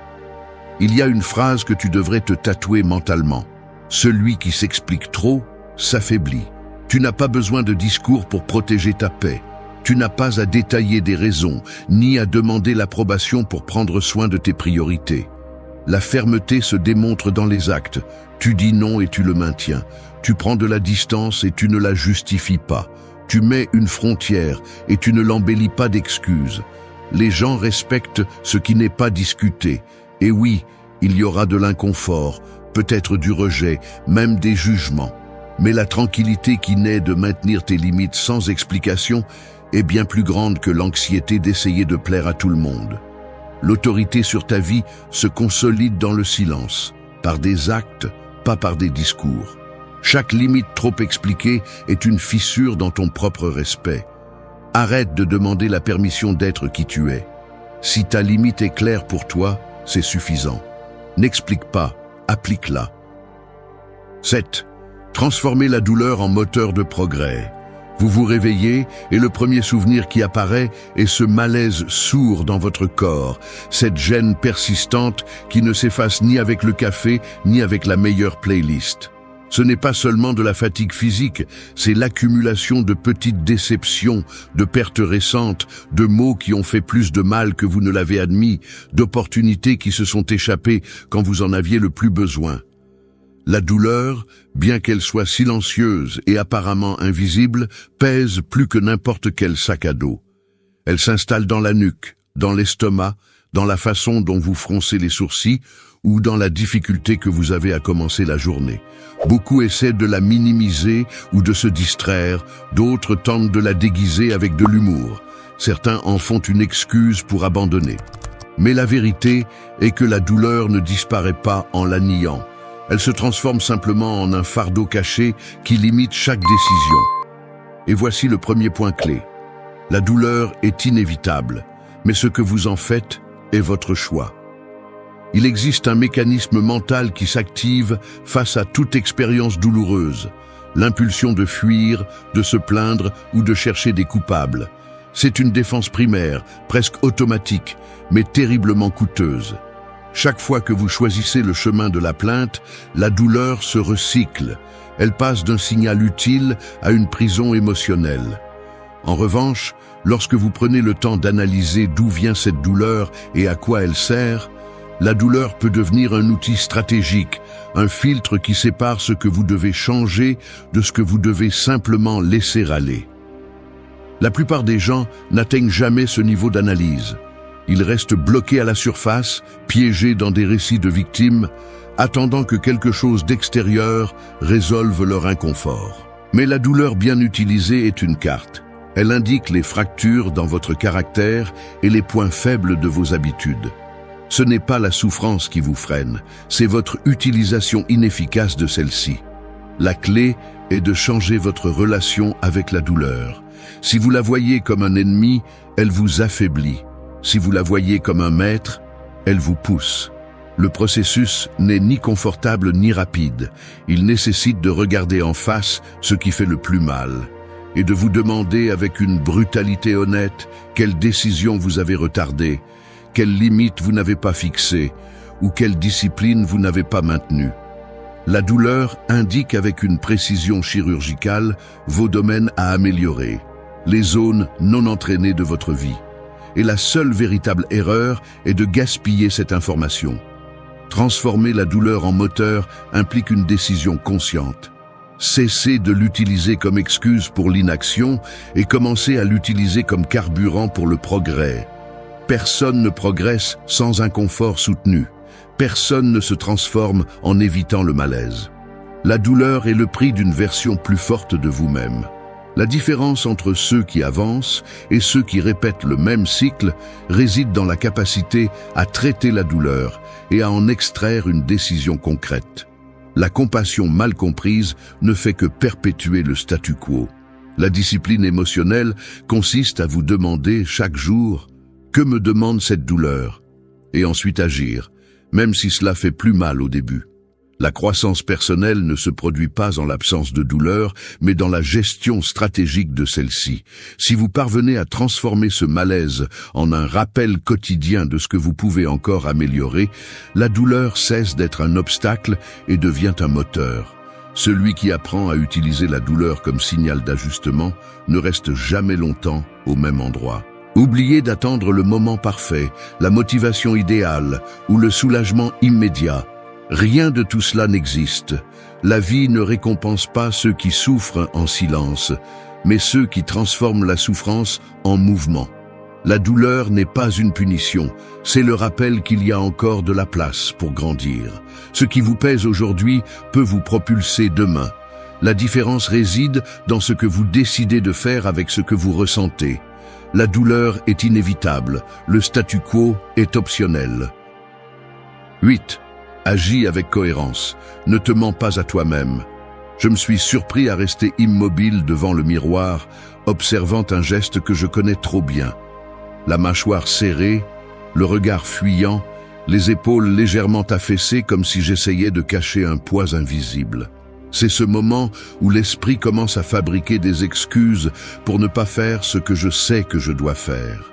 Là, dans cette pause, je découvre l'habileté involontaire que j'ai à me justifier, à orner mes petites trahisons quotidiennes d'arguments qui semblent logiques, mais qui, si je les démonte, ne sont rien d'autre que des procrastinations déguisées. Je me dis que ce n'est pas le meilleur jour, que j'ai besoin de plus d'informations, que je le ferai sérieusement demain. Et je remarque comment, avec chaque phrase, je m'éloigne un peu plus de la personne que j'affirme vouloir être. L'auto-illusion n'est pas toujours un mensonge explicite.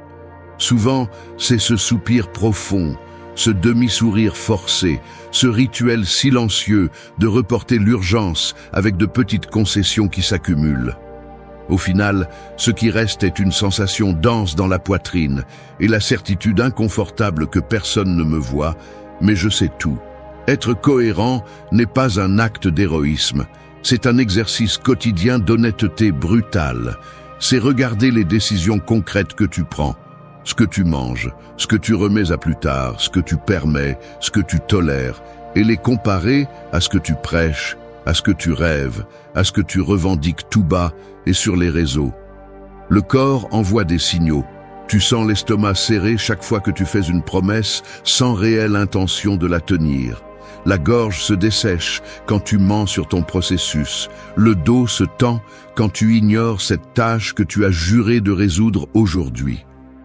L'auto-illusion est une dette silencieuse. Elle se paie sous forme d'insatisfaction quotidienne et de respect de soi érodé. Il n'y a pas de raccourci. Tu peux tromper le monde un moment, mais tu ne peux pas tromper ton corps ni ta mémoire. Dans la vie quotidienne, l'incohérence se remarque dans les détails les plus simples. Tu dis que tu veux de l'ordre, mais ton bureau est un chaos. Tu assures que cette année sera différente, mais tu répètes les mêmes rituels de procrastination, les mêmes conversations vides, les mêmes pensées circulaires que tu as promis de laisser derrière. Le langage corporel ne ment pas. Tu évites le contact visuel quand tu justifies tes échecs, tu croises les bras quand tu sais que tu cèdes à une habitude que tu as juré de couper. Il ne s'agit pas de perfection, mais de décision. Chaque fois que tu choisis d'agir contre ce que tu défends, ta volonté s'affaiblit un peu plus. Personne ne échoue à cause d'une grande erreur, mais à cause de centaines de petites incohérences qui se normalisent jusqu'à anesthésier l'inconfort. La cohérence fait mal parce qu'elle exige que tu cesses de te raconter des histoires, que tu regardes en face le décalage entre ce que tu déclares et ce que tu fais. La transformation commence lorsque les faits cessent d'être négociables. Il n'y a pas de changement réel sans inconfort. Si ton processus ne te dérange pas, c'est probablement du pur théâtre. La version de toi que tu veux construire ne se forge pas avec des intentions, elle s'entraîne avec des décisions inconfortables, avec des actes concrets que tu maintiens, même si personne ne les voit. Prends soin de tes contradictions. C'est l'une de ces phrases que tu devrais avoir tatouée sur le front, car chaque fois que tu l'évites, le poids de l'insatisfaction silencieuse augmente. La seule façon de sortir du cycle de l'auto-illusion est de surveiller tes propres actes avec la même rigueur que celle avec laquelle tu juges les autres. Il ne suffit pas de savoir ce que tu devrais faire. Tu dois le montrer dans les faits, dans les heures que personne n'observe, dans les détails que toi seul connais. Le respect de soi se construit en privé. Personne ne peut te donner de la cohérence. C'est une discipline qui s'entraîne tous les jours devant le miroir et dans les décisions que tu prends quand personne n'attend rien de toi.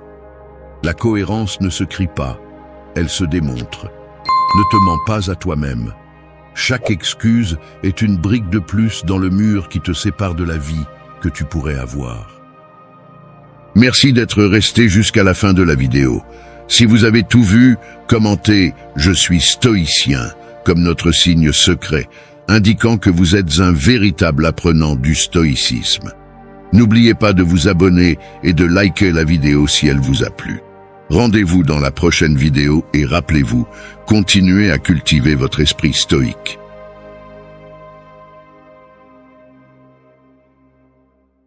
La plupart d'entre nous avons appris à survivre en réagissant, pas en choisissant.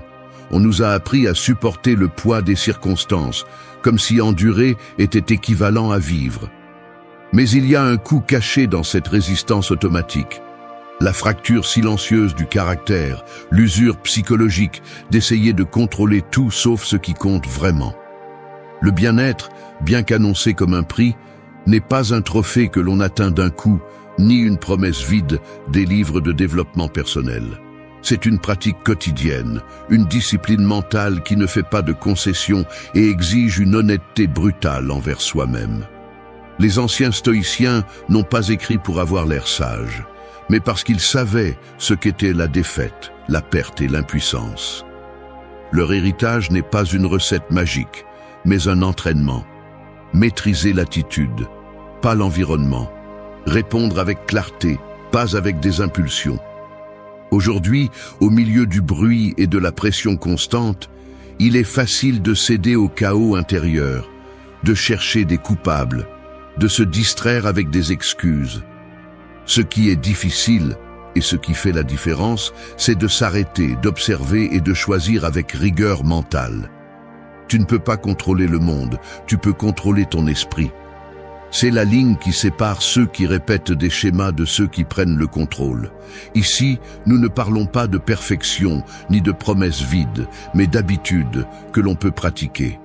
10 mécanismes stoïciens pour construire une force intérieure et une tranquillité, non pas pour fuir la vie, mais pour l'affronter avec sérénité et courage. Si tu cherches le confort, ce n'est pas ton chemin. Si tu veux une vraie liberté, commence par entraîner ta réponse. Respire avant de réagir. La vérité est que la plupart des gens réagissent comme des automates à toute provocation, comme si la vie leur devait une explication immédiate ou une issue favorable à leurs attentes. Vous n'avez pas de patience, vous n'avez pas de contrôle, et chaque fois que vous réagissez à un mot, un regard ou un contretemps, vous montrez que vous n'êtes pas maître de vous-même. Croyez-vous vraiment que vous pouvez parler de liberté si vous êtes esclave de vos premières impulsions? L'impulsion immédiate, cette étincelle qui vous pousse à élever la voix, à envoyer le mauvais message ou à prendre une décision dont vous vous repentirez une demi-heure plus tard, est le mécanisme mental qui vous maintient piégé dans le même cycle de faiblesse et de regret. Les gens se justifient en disant que c'est comme ça que je suis, que je ne peux pas m'en empêcher, alors que la réalité est que vous vous êtes habitué à vivre sans frein interne, sans ralentir le poids de l'émotion avant de la déverser sur le monde. Respirer avant de réagir n'est pas un conseil mou, ni une technique d'auto-assistance bon marché. C'est le premier filtre pour ne pas être marionnette de vos émotions. La pause, ce moment de respiration, ne vous rend pas moins courageux ni moins authentique. Au contraire, c'est une coupure radicale avec la routine du désordre. Il ne s'agit pas de faire semblant de ne pas ressentir de colère, de peur ou de frustration, mais d'avoir la force de soutenir ces sentiments, de les regarder en face et de décider s'il vaut la peine d'investir votre énergie en eux ou s'ils ne vont que fracturer davantage votre caractère. Les stoïciens ne cherchaient pas à éliminer leurs émotions, mais à éviter que les émotions ne les contrôlent. C'est aussi simple que cela. Celui qui ne s'arrête pas se trahit lui-même. La maîtrise de soi commence à ce moment inconfortable où vous pouvez sentir votre pouls s'accélérer et, au lieu d'exploser, vous choisissez de respirer. Parce que si vous n'êtes pas capable de tenir quelques secondes entre le stimulus et la réponse, vous ne serez pas non plus capable de changer quoi que ce soit de profond dans votre vie. N'attendez pas de ressentir une calme automatique. Cela ne viendra pas. Au début, la pause est inconfortable, presque insupportable, car votre esprit exige une gratification instantanée, exige d'avoir raison et de déverser le poids de l'émotion sur le champ. Mais cet espace qui semble d'abord inutile, est exactement l'endroit où commence le véritable entraînement mental. Chaque fois que vous l'appliquez, Même maladroitement, vous brisez des années de réaction automatique. Vous construisez, pas à pas, le muscle invisible de l'autocontrôle, le seul qui compte vraiment quand tout le reste s'effondre. Personne ne va vous applaudir pour avoir respiré avant de répondre. Personne ne remarquera la bataille intérieure. Mais c'est là, dans cette seconde invisible, que se définit si vous êtes maître ou victime de vous-même. La plupart des gens n'essaient jamais parce qu'il est plus facile de se plaindre que de se contenir. Parce qu'il est plus confortable de blâmer le monde que d'admettre que la réaction était enfantine, précipitée, insuffisante. Vous n'êtes pas une exception. Si vous ne vous entraînez pas à la pause, vous continuerez à donner votre pouvoir à n'importe quelle circonstance, à n'importe quelle personne qui se mettra sur votre chemin. Il faut le dire clairement, celui qui ne respire pas, répète. Celui qui ne se retient pas, s'affaiblit. Alors, la prochaine fois que vous ressentirez l'impulsion de réagir, rappelez-vous ceci. Votre première réaction est presque toujours la moins digne de vous. Respirez. Gagnez le droit de choisir votre réponse, même si personne ne le voit, même si personne ne l'apprécie. Parce que ce n'est qu'alors que votre vie commence à cesser d'être une réaction en chaîne et devient une décision consciente. La force naît dans le silence entre le stimulus et la réponse. Ne la gaspillez pas. 2. Décide de ton approche chaque matin. Ton réveil sonne et la première chose que tu fais est de regarder ton téléphone. Sans y penser, tu es déjà en train de consulter des messages, des nouvelles, des notifications absurdes. Tout à coup, ton esprit appartient déjà aux autres, à l'urgence, à l'extérieur, à ce que tu n'as même pas choisi. Et tu n'es même pas encore sorti du lit. Ce n'est pas un hasard si la plupart de tes journées commencent chargées d'anxiété ou de fatigue mentale. Tu te lances dans le monde sans avoir décidé, ne serait-ce qu'une seconde, comment tu veux l'affronter. Le pilote automatique te traîne dès la première minute et ce qui se passe ensuite n'est qu'une réaction en chaîne. Tu penses que tu n'as pas le temps de choisir ton approche, mais la vérité est que tu te la voles à chaque fois que tu permets à l'extérieur de marquer ton ton intérieur. Le monde veut que tu réagisses, pas que tu décides. Il veut ton attention dispersée, ta volonté faible, ton esprit disponible pour n'importe quel stimulus. Si tu ne t'arrêtes pas, si tu ne te demandes pas quelle attitude tu vas cultiver aujourd'hui, tu deviens un reflet de ce qui se passe à l'extérieur et non de ce qui compte vraiment à l'intérieur. Il y a une habitude invisible, presque subversive, que les stoïciens défendaient, celle de commencer la journée en prenant une position intérieure, sans la laisser au hasard ni à la pression de l'environnement.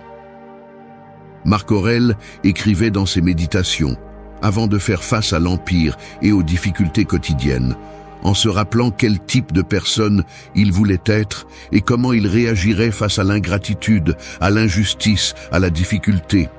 Ce n'était pas de l'optimisme bon marché, ni de la magie de la pensée positive.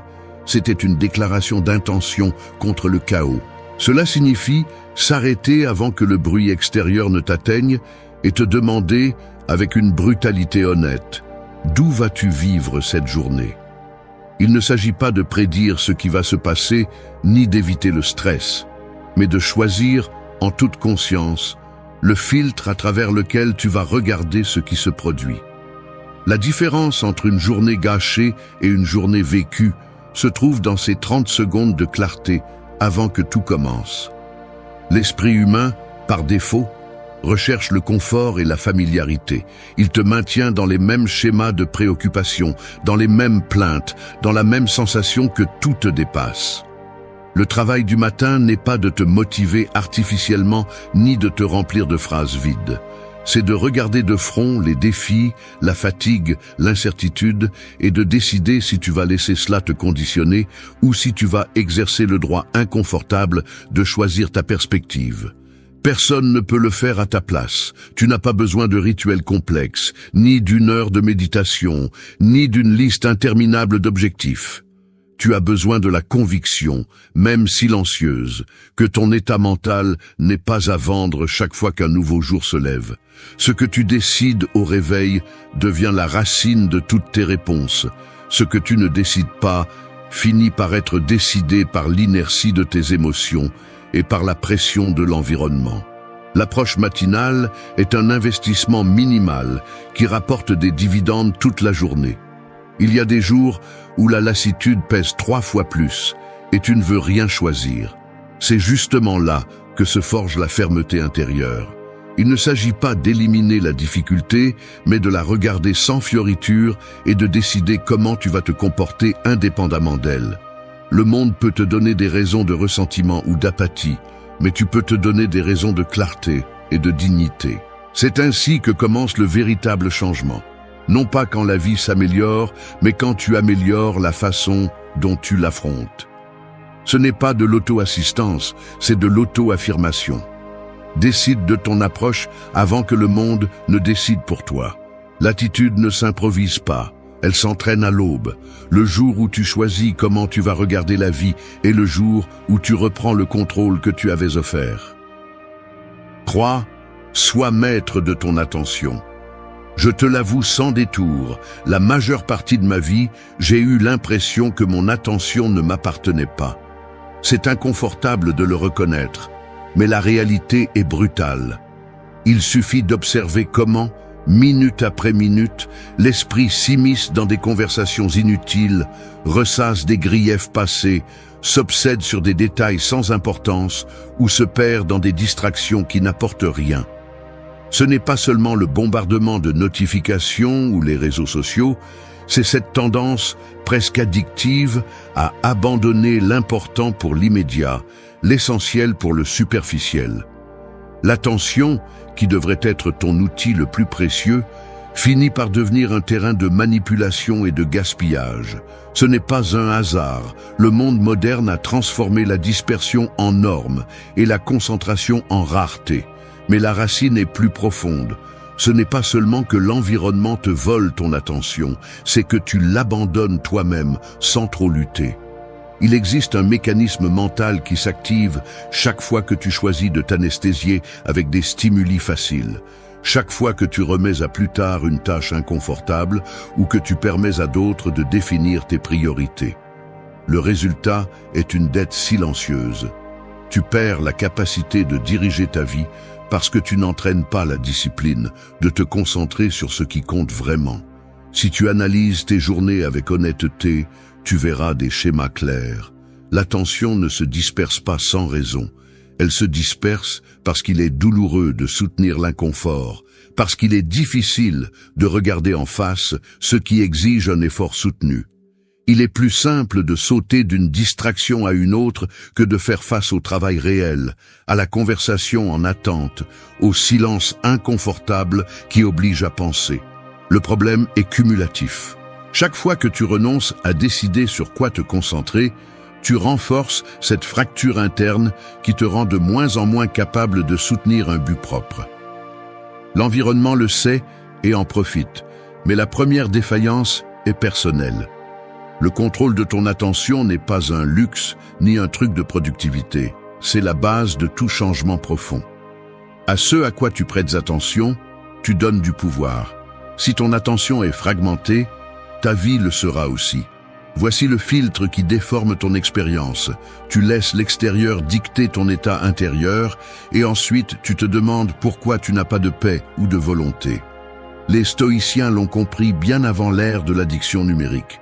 Épictète disait que n'est pas esclave seulement celui qui obéit à un maître, mais celui qui ne peut gouverner ses propres pensées. L'esprit indiscipliné est un terreau fertile pour l'anxiété, pour la plainte, pour la dépendance aux stimuli extérieurs. Tu ne peux pas parler de liberté si ton attention est enlevée toutes les demi-heures par n'importe quoi qui se passe en dehors de toi. C'est ici que l'habitude stoïque devient radicalement pratique. Il s'agit d'établir de petites murailles internes, décider avec clarté et fermeté où tu vas mettre ton focus et le protéger comme s'il s'agissait de ta seule richesse personnelle. Il ne s'agit pas d'éliminer toutes les distractions car c'est impossible, mais de choisir consciemment quand et comment tu t'exposes à elles. C'est inconfortable au début parce qu'il semble que tu te perds quelque chose, mais ce que tu perds vraiment, c'est ta propre vie lorsque tu ne choisis pas dans quoi tu t'immerges. Fais l'essai Identifie pendant 1 heure quelle chose te distrait et questionne pourquoi tu leur laisses entrer.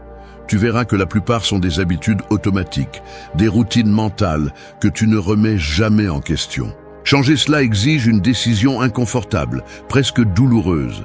Dire non à la satisfaction instantanée pour construire une attention plus forte.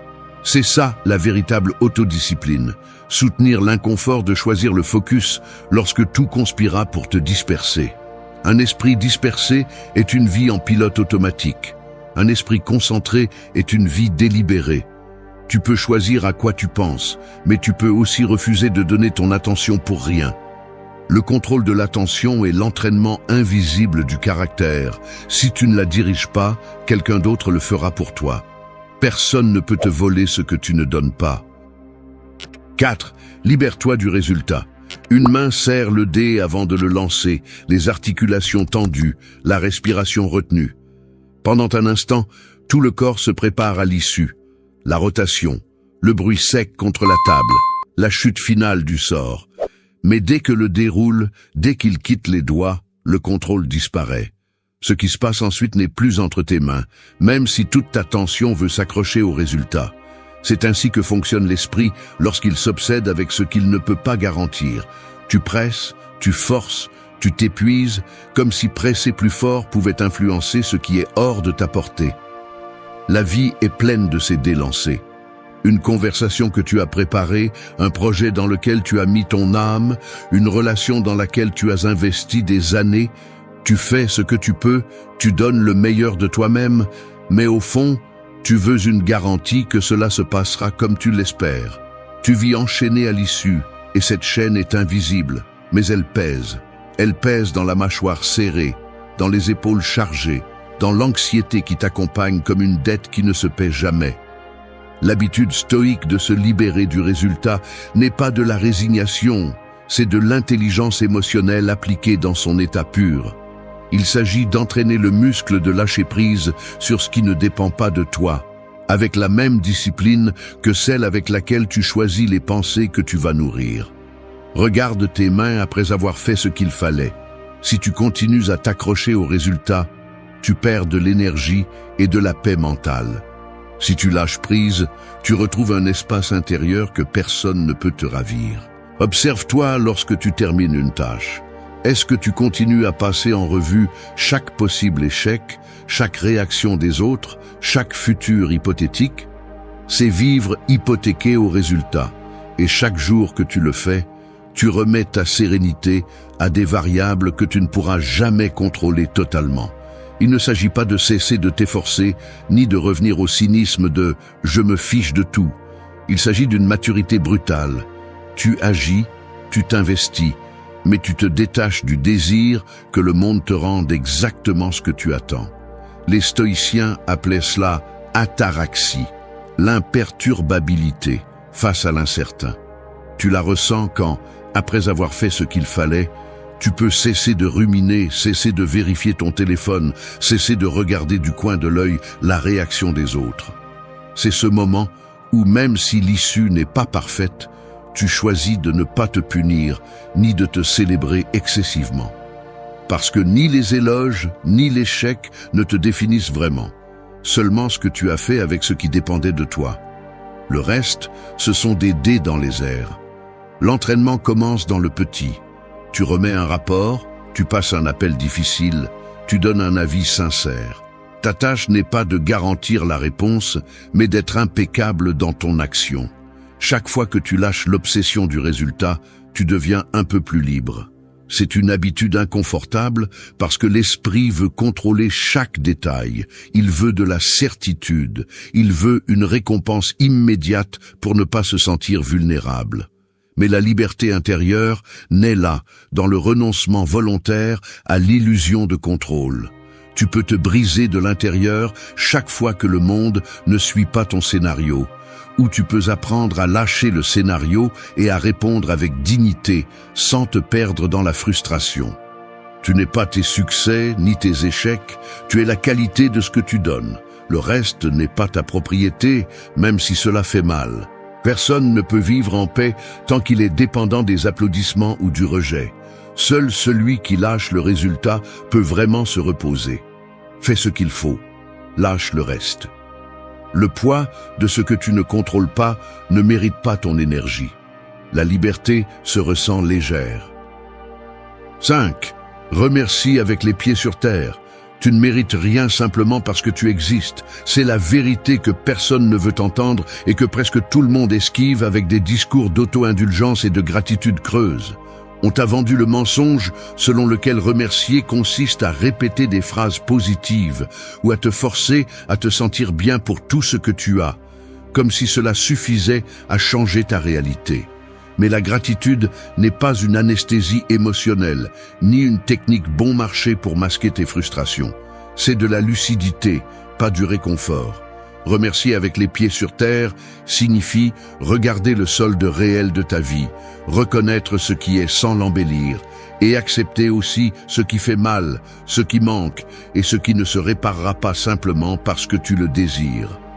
Ne confonds pas gratitude avec conformisme, ni avec abandon. Ce qui importe, c'est que tu n'utilises pas la gratitude comme excuse pour éviter de prendre en charge ce que tu peux réellement transformer. Beaucoup utilisent la gratitude comme un déguisement pour ne pas faire face à leur manque. Ils se disent « je dois être reconnaissant, il y a des gens qui vont pire » et avec cela, ils se résignent à la médiocrité, aux relations toxiques ou aux routines qui les épuisent.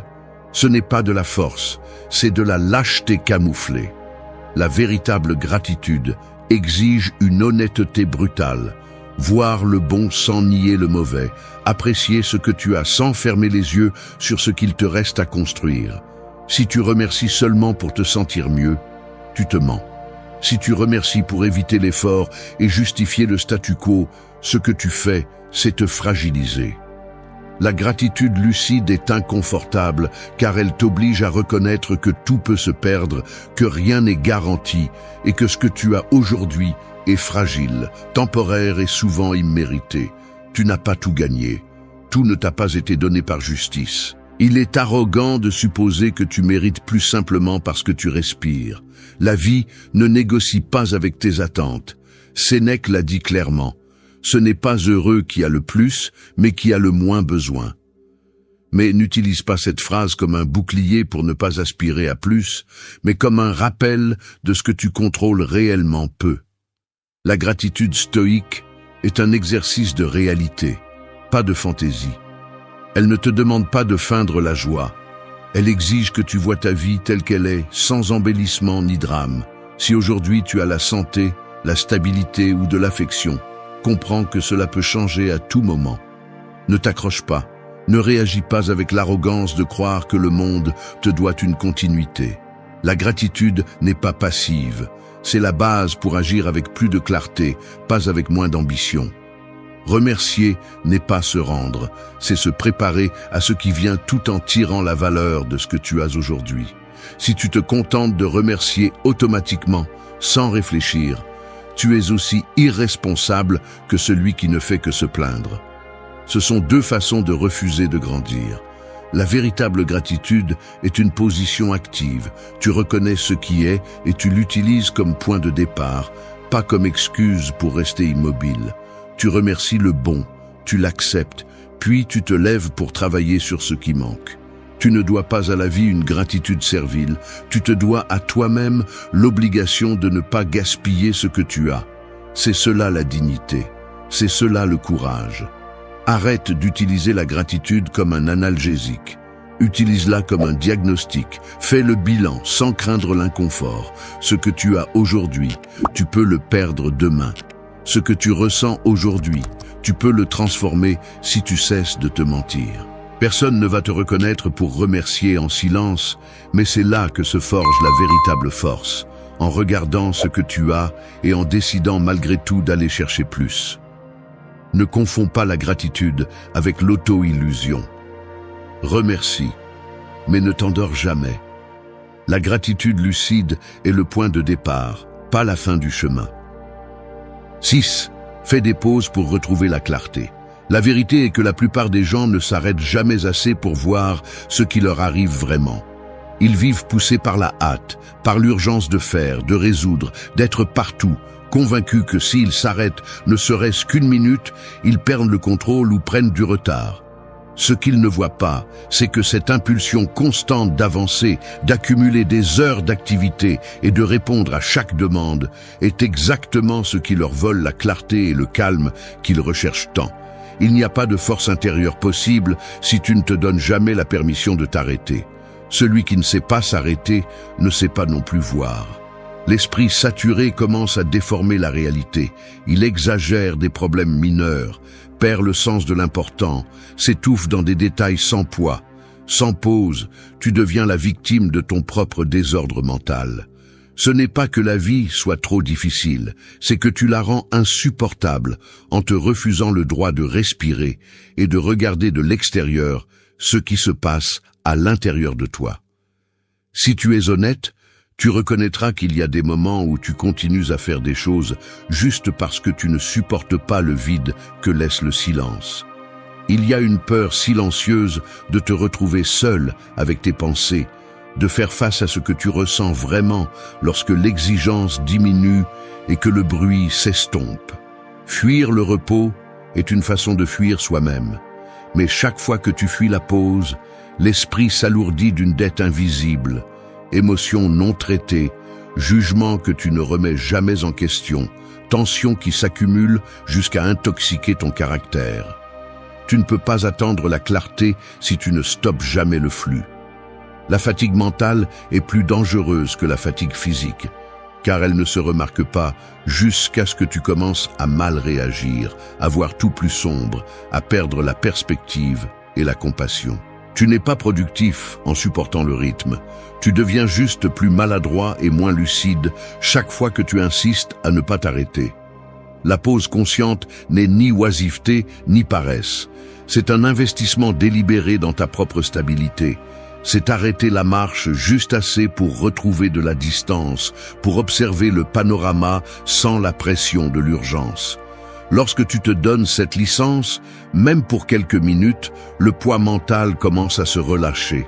Tu découvres que beaucoup de préoccupations n'étaient que des répétitions automatiques, que beaucoup de colère était une accumulation de fatigue, que la plupart de tes décisions hâtives sont dues à un manque d'espace entre un stimulus et ta réponse.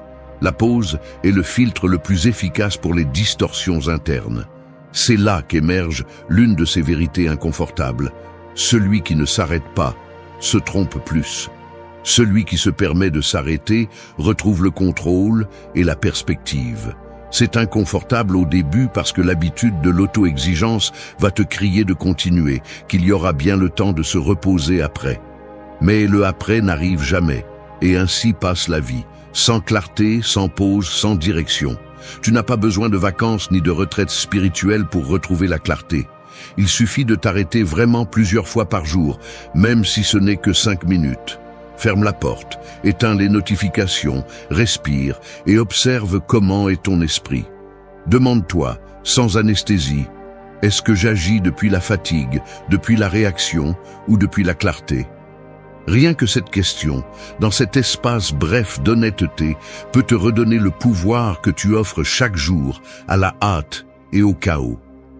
Le muscle de la clarté se renforce dans les pauses. C'est là que la confusion se filtre et que l'on retrouve la force de mieux décider. La pause n'est pas une faiblesse, la pause est une stratégie. Celui qui ne s'arrête pas se perd lui-même. Fais des pauses. Retrouve la clarté. Ne continue pas à avancer aveuglément dans une vie que tu n'as pas décidé de vivre. 7. Réfléchis avant de dormir. Tu éteins la lumière et le silence te frappe avec tout le poids de la journée. Il ne s'écoule même pas 3 minutes que l'esprit commence à repasser des scènes, des gestes, des mots mal dits ou non dits, des décisions que tu n'as pas encore closes.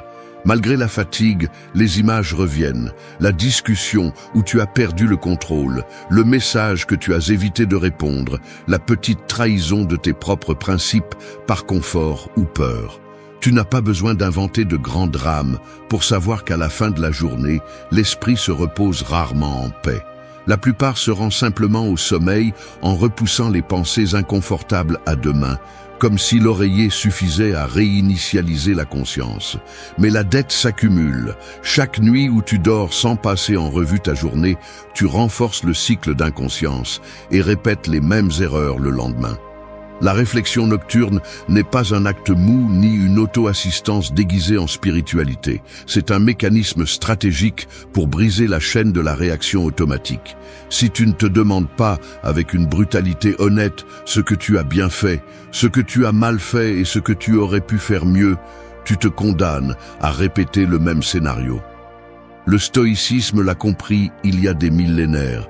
Sénèque recommandait, chaque nuit, de passer en revue les actions de la journée, comme si tu étais ton propre juge et témoin. Pas pour te punir, mais pour entraîner le muscle de l'autocritique lucide, celui qui te permet d'ajuster le cap avant que les erreurs ne s'enchaînent et ne déforment ton caractère. Réfléchir avant de dormir est le filtre final. La question est simple. Oses-tu regarder en face et sans excuse ce que tu as fait aujourd'hui? Le mécanisme psychologique est aussi clair qu'inconfortable. Sans révision, l'esprit s'accommode, justifie, maquille et oublie rapidement ce qui fait mal. Mais si avant de dormir, tu prends 5 minutes pour t'interroger sans anesthésie, à quel moment as-tu cédé à l'impulsion?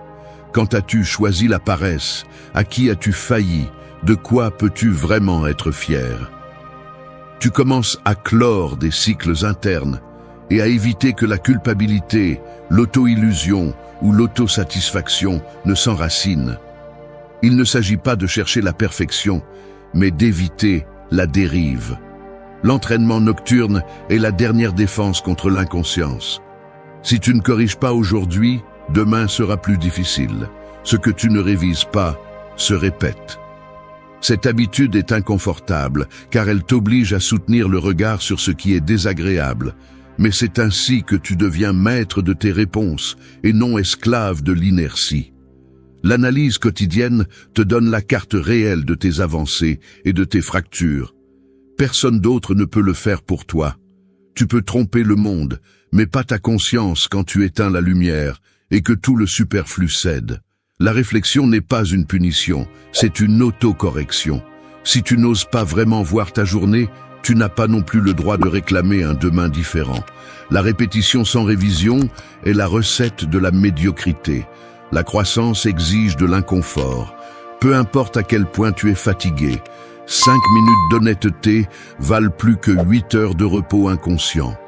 L'esprit se renforce quand il clôt la journée avec des questions inconfortables et des réponses réelles.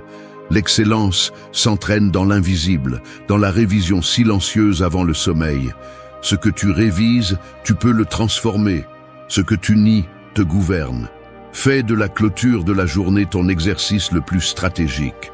L'esprit qui ose se voir sans masque est celui qui peut vraiment changer. 8. Choisis la simplicité. Rejette l'excès. J'ai du mal à l'admettre, mais j'ai construit une grande partie de ma vie sur le piège de l'excès. Je m'en rends compte chaque fois que j'ouvre un tiroir et que je trouve des objets que je n'utilise pas. Lorsque je consulte mon agenda et que je vois des rendez-vous que je ne souhaite même pas honorer. Lorsque je fais le tour dans ma tête des préoccupations qui ne m'appartiennent pas ou des attentes qui ne sont même pas les miennes. Il y a des jours où tout semble s'accumuler, engagement, souvenirs, opinion des autres, jusqu'à des sensations physiques comme la fatigue, l'inconfort dans les épaules, le léger bourdonnement de tant de tâches en attente. Le pire, c'est que souvent je sens que si je cesse d'accumuler, si je lâche quelque chose, je vais me retrouver vide, comme si ma valeur personnelle dépendait du nombre de choses que je porte sur moi. L'excès se déguise en abondance, mais c'est juste un poids silencieux qui déforme la clarté. L'esprit saturé fonctionne de la même manière qu'une pièce encombrée d'objets. Chaque stimulus supplémentaire, chaque obligation acceptée par peur ou pression sociale, chaque souvenir inutile que tu refuses de lâcher occupe de l'espace et de l'énergie. Tu commences la journée avec la tête pleine de choses à faire. Tu traverses la journée en passant d'une préoccupation à l'autre. Et tu termines épuisé sans savoir exactement ce qui était vraiment important. La culture te vend que plus c'est mieux. Plus d'options, plus d'expériences, plus de relations, plus d'informations. plus de succès. Mais la réalité est que l'excès te rend maladroit, dispersé, incapable de distinguer l'essentiel de l'accessoire. La saturation n'est pas un symptôme de succès, c'est un signe que tu as perdu le contrôle de ton filtre mental. Le bien-être ne peut pas exister là où tout est surchargé. L'esprit a besoin d'espace pour retrouver sa force. S'observer de l'extérieur aide. La table pleine de papier, la boîte de réception qui ne se vide jamais, les conversations ouvertes que tu ne fermes jamais, les vêtements que tu ne portes pas mais que tu n'oses pas donner. Chaque objet, chaque engagement, chaque pensée est une décision non résolue. L'excès n'est pas seulement matériel, il est psychologique. Tu t'habitues à porter de vieilles culpabilités, à maintenir des relations qui ne font que t'épuiser, à dire oui par peur de manquer quelque chose. Mais le coût de ce ne rien manquer est de se perdre soi-même. Les stoïciens le savaient bien. Sénèque avertissait que la vie s'échappe pendant que tu la remplis de ce dont tu n'as pas besoin. La simplicité n'est pas pauvreté, c'est force sélective. Tu choisis ce qui a du sens et tu laisses aller tout ce qui vole de l'énergie et de la clarté. Pratiquer la simplicité est un acte de rébellion intérieure. Il ne s'agit pas de vivre avec le minimum, mais de couper avec l'idée que ta valeur dépend de combien tu accumules ou combien d'expériences tu peux montrer. La vraie force se construit dans l'espace que tu laisses libre pour l'essentiel. Tu peux noter la différence lorsque tu nettoies ton environnement et que tu commences à mieux respirer, lorsque tu refuses une invitation inutile et que tu ressens un soulagement dans ton corps, lorsque tu décides de ne pas donner ton avis dans toutes les conversations et que tu remarques que ton esprit devient plus léger. La simplicité n'est pas sacrifice, c'est une stratégie de survie mentale. Ne confonds pas abondance avec plénitude. Ce qui remplit souvent étouffe. Ce qui est en trop stagne. Le véritable exercice stoïque consiste à te poser la question sans peur, cela ajoute-t-il ou cela occupe-t-il simplement de l'espace? Chaque objet, chaque pensée, chaque relation devrait passer ce filtre. Il n'y a pas de bien-être possible dans la saturation, seulement de la fatigue déguisée en activité. Choisis la simplicité, même si cela te dérange, même si tu penses que tu deviens invisible ou moins précieux en ayant moins. La force se remarque dans l'espace que tu défends, pas dans ce que tu accumules. Simplifier n'est pas abandonner, c'est récupérer le pouvoir de décider ce qui mérite ton énergie.